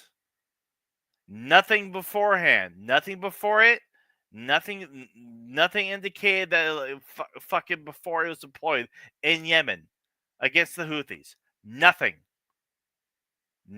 indicated it. Nothing showed it. Nothing was suggested. In U.S. news, George Santos was sentenced to more than... Yeah, that was it. All right, let's get back to where we were. Where were we? Like 8 minutes? Fucking, of course, there's a fucking goddamn ad. Genuinely, because there was nothing to remember. I'm not pulling a goddamn fucking thing because I was right the whole time and you're gaslighting me. Talking about the first few rounds of the second, it's annoying. Just rewatch later. To pull up the time to my comment, wish we watched this whole bullshit, bro. But like you're gaslighting me. That's all there is to it. Lesser bad guys. I'm a lass in my early 20s, currently studying history at university. I adore my program and professors. The faculty truly put their all into their work. Most of them have devoted decades to teaching. Lately, though, everyone seems exhausted. Some professors talk about having to actively avoid reading the news. A lot of seniors and grad students seem utterly resigned. Me. This is like I'm tired of this shit. It's because it's like it's all bad. None of it is good. Literally everything that's coming out is just all bad. Social media platforms are rife with terrible historical analysis and misquotes, which are taken as gospel by the general public. Whilst accurate information does not break through, fact-checking and research are nigh impossible due to the active misinformation campaigns and the barrage of AI-generated content. Yeah. There was never much respect for the field, but the social sciences have never felt so pointless. I had planned to work towards a PhD, but that feels more out of reach than ever. I wonder if pursuing a degree in humanities is worthwhile anymore. As cliche as it sounds, how do you stay hopeful? How do you keep your spirits up going through everything? Not to sound melodramatic, but does it not feel like you are yelling into the void sometimes? All the fucking goddamn time. Me, which is why I don't even bother. Like fucking just today on Instagram, I'm Stateless Patriot. On my fucking Instagram Stateless Patriot account, I caught up with a whole shitload of fucking posts on my story. There's like fucking 20 posts on my story. Just catching up on shit. It's because like I don't dare to even devote energy into this shit. Because all of it's fucking negative. All of it's fucking bullshit. But I mean, if I want to maintain this channel, I gotta engage with it somehow. You know? One of the things that is desperately needed right now is accurate, non-sensational information. People are getting a flood of information that elicits an emotional response. That doesn't really alter people's long-term positions. We focus on providing hard information right below the headlines that can help better inform people. If you want to maintain hope, find something you think is valuable and do it. I know that sounds really simple, but if you're hopeful about your own activities, you can maintain hope. Good. So that looks like it. I didn't think of that one when saying first mention. My bad. Oh, you made a mistake? Huh. Let's make that 63. 63? Let's make that 63. How dare you? But yeah, just pull up timing, my comment, and context of video for accuracy. Feels like I'm mailing to the void. My comments aren't recognized in time context to the videos. You know, I specifically went back in time to see what the context of your comments even referred to, and you were still wrong. I still didn't grasp what you were referring to. I still feel like you were gaslighting me. The wrong time. It's been this specific video this whole time. So what she was referring to about U.S. forces and the deployment of that particular weapon, there are no other countries, not the Saudis, not the UAE, not Qatar, none of that shit. The U.S., not the UK, none of that shit. There's nothing before that. Again, rewatch. I'm not rewatching it. You're not going to make me do that again. So I knew the video so long video. The time and context matters. You must have missed it. You're not going to gaslight me. Yeah, U.S. bad. Period. We're not doing good shit in the Red Sea. I mean, if you think we have fucking Hegseth in command and fucking good shit is happening, I have a fucking shitload of bridges to sell you. Well, howdy there, internet people. It's back. Are we gonna do one more, or should I get into my fucking gaming stream again? U.S. good, period. I disagree. So they mentioned what other countries deploying what I was commenting on. And what you commented on, let's see. What we got here? A 35 program stopping the Boeing. Irrelevant. U.S. made bombs dropping successfully. It means nothing for us military actions. It means a hell of a fucking lot to me. If a lot to us, if Hegseth is the fucking head of the goddamn Department of Defense. Sounds like this one's job of us. It literally was, as I fucking pointed out, and like as she pointed out, as we rewinded and made sure that that was the case. That was what we pointed out. We sold it, and then it comes to the following instructions. It was the U.S. forces. U.S. forces, like we rewinded and confirmed that that was the case. It wasn't Oman. It wasn't UAE. It wasn't the Saudis. It doesn't matter that we're not the only country involved in the Yemeni strikes. It was us. It was fucking us. Why U.S. forces separated first claim? There was no first claim. It was the only claim. It was the U.S. forces. It was literally only us. First claim was not U.S. forces. It was later. We rewound it and made sure that it was just the U.S. forces. That was literally it. That was completely it. That was the only fucking thing that we were trying to confirm. It was the U.S. forces. So I don't know what to fucking tell you. Swear to God, that's what I'm saying. If you maybe watch from the beginning, I swear to God, we literally rewound it from the fucking beginning to make sure that my fucking claim was correct and fucking made sure that it was the U.S. forces that deployed that fucking shit and it didn't actually go off, and the fucking prospect, the potential of it falling into enemy hands was real, and it fucking was. I'm sorry if you weren't paying attention. You made jobs successfully. Yes, that was it. That was it. Specifically said U.S. made, and that was exactly it. That's what we were talking about. You could literally click on timestamp for my comment. If you were making any claim other than it was like U.S. made, it was U.S. forces that were being deployed and didn't successfully go off, I fucking welcome it. Because that's literally what I have been saying. The U.S. is incompetent, especially under Pete motherfucking Hegseth, Whiskey Pete, fucking this motherfucker, this dumb motherfucking piece of shit that doesn't have any fucking idea what he's doing. He's not fucking qualified for the job. Like I've said for the fucking goddamn beginning, when he was fucking confirmed for his position, he's not fucking qualified, not fucking fit to be in the position, this gigantic position that he's in. Fucking exactly. Like he doesn't fucking know what he's doing. Like we're losing hundreds of millions of dollars because our shit's being consistently shot down over Yemen, and we're not actually fucking committing to top tier precision and accuracy in the region, and it's a silent war that we're engaging in, and Trump's not being fucking honest about it because he doesn't have a fucking goddamn clue what we're fucking doing over there. it's like I don't know what the fucking else to say at this point. Go as much as you want, but not just want to talk about. Take time to that original unsuccessful comment. See what she says right before that. Okay. American soft.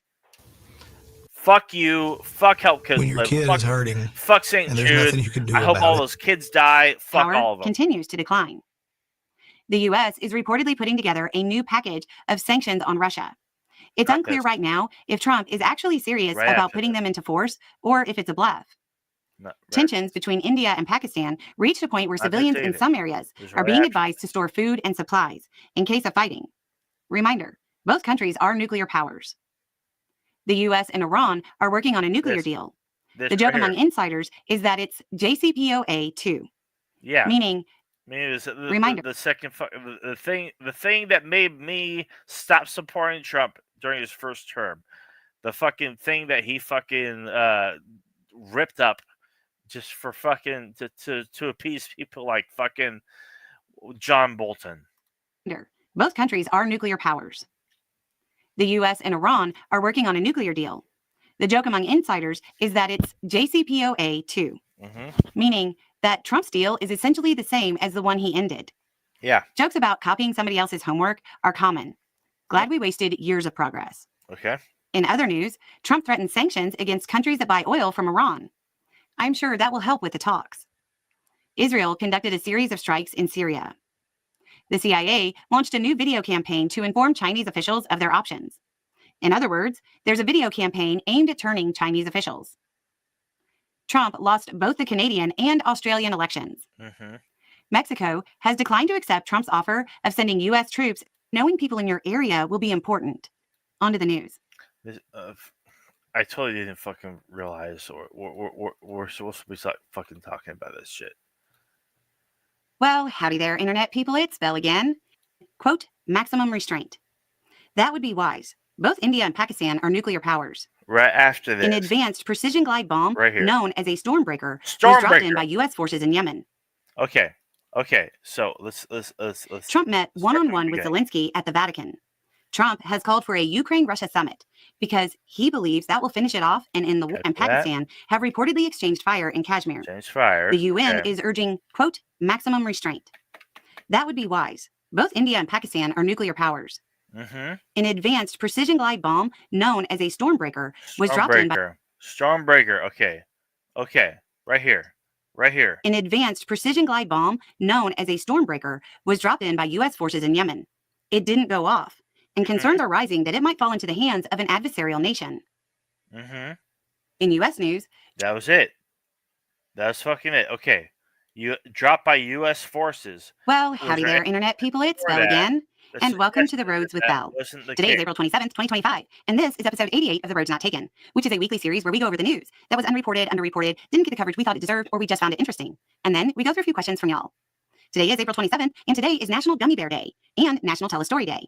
So grab some gummy bears and share a story with some wisdom. Doesn't And sound on this date in relevant. 1986, at about 2 p.m., the evacuation of about 115,000 people from the areas around Chernobyl began. Chernobyl, And yeah. starting with foreign policy, Trump says he's negotiated 200 trade deals. But nobody seems to know with what countries or what the details are. Nothing to do A senior Russian general was killed by an explosion in Moscow. Russian authorities are claiming Ukraine was responsible. Early signs suggest that, yeah, they're probably right this time. Trump met one-on-one with Zelensky at the Vatican. Trump has called for a Ukraine-Russia summit because he believes that will finish it off and end the war. Uniformed forces from India and Pakistan have reportedly exchanged fire in Kashmir. The UN is urging, quote, maximum restraint. That would be wise. Both India and Pakistan are nuclear powers. An advanced precision glide bomb known as a Stormbreaker was dropped in by U.S. forces in Yemen. It didn't go off, and concerns are rising that it might fall into the hands of an adversarial nation. In U.S. news, George Santos That was it. That was literally it. Okay. What's to be... what is...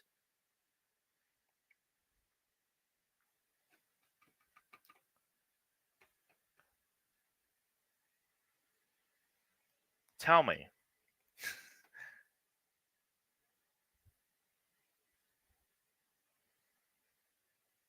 What's the opposition to that? What's the point?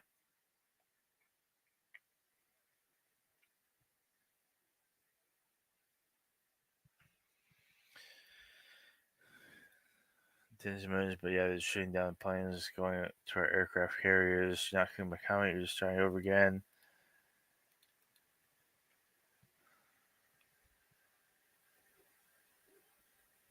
If you're not even willing to like accept that you're wrong,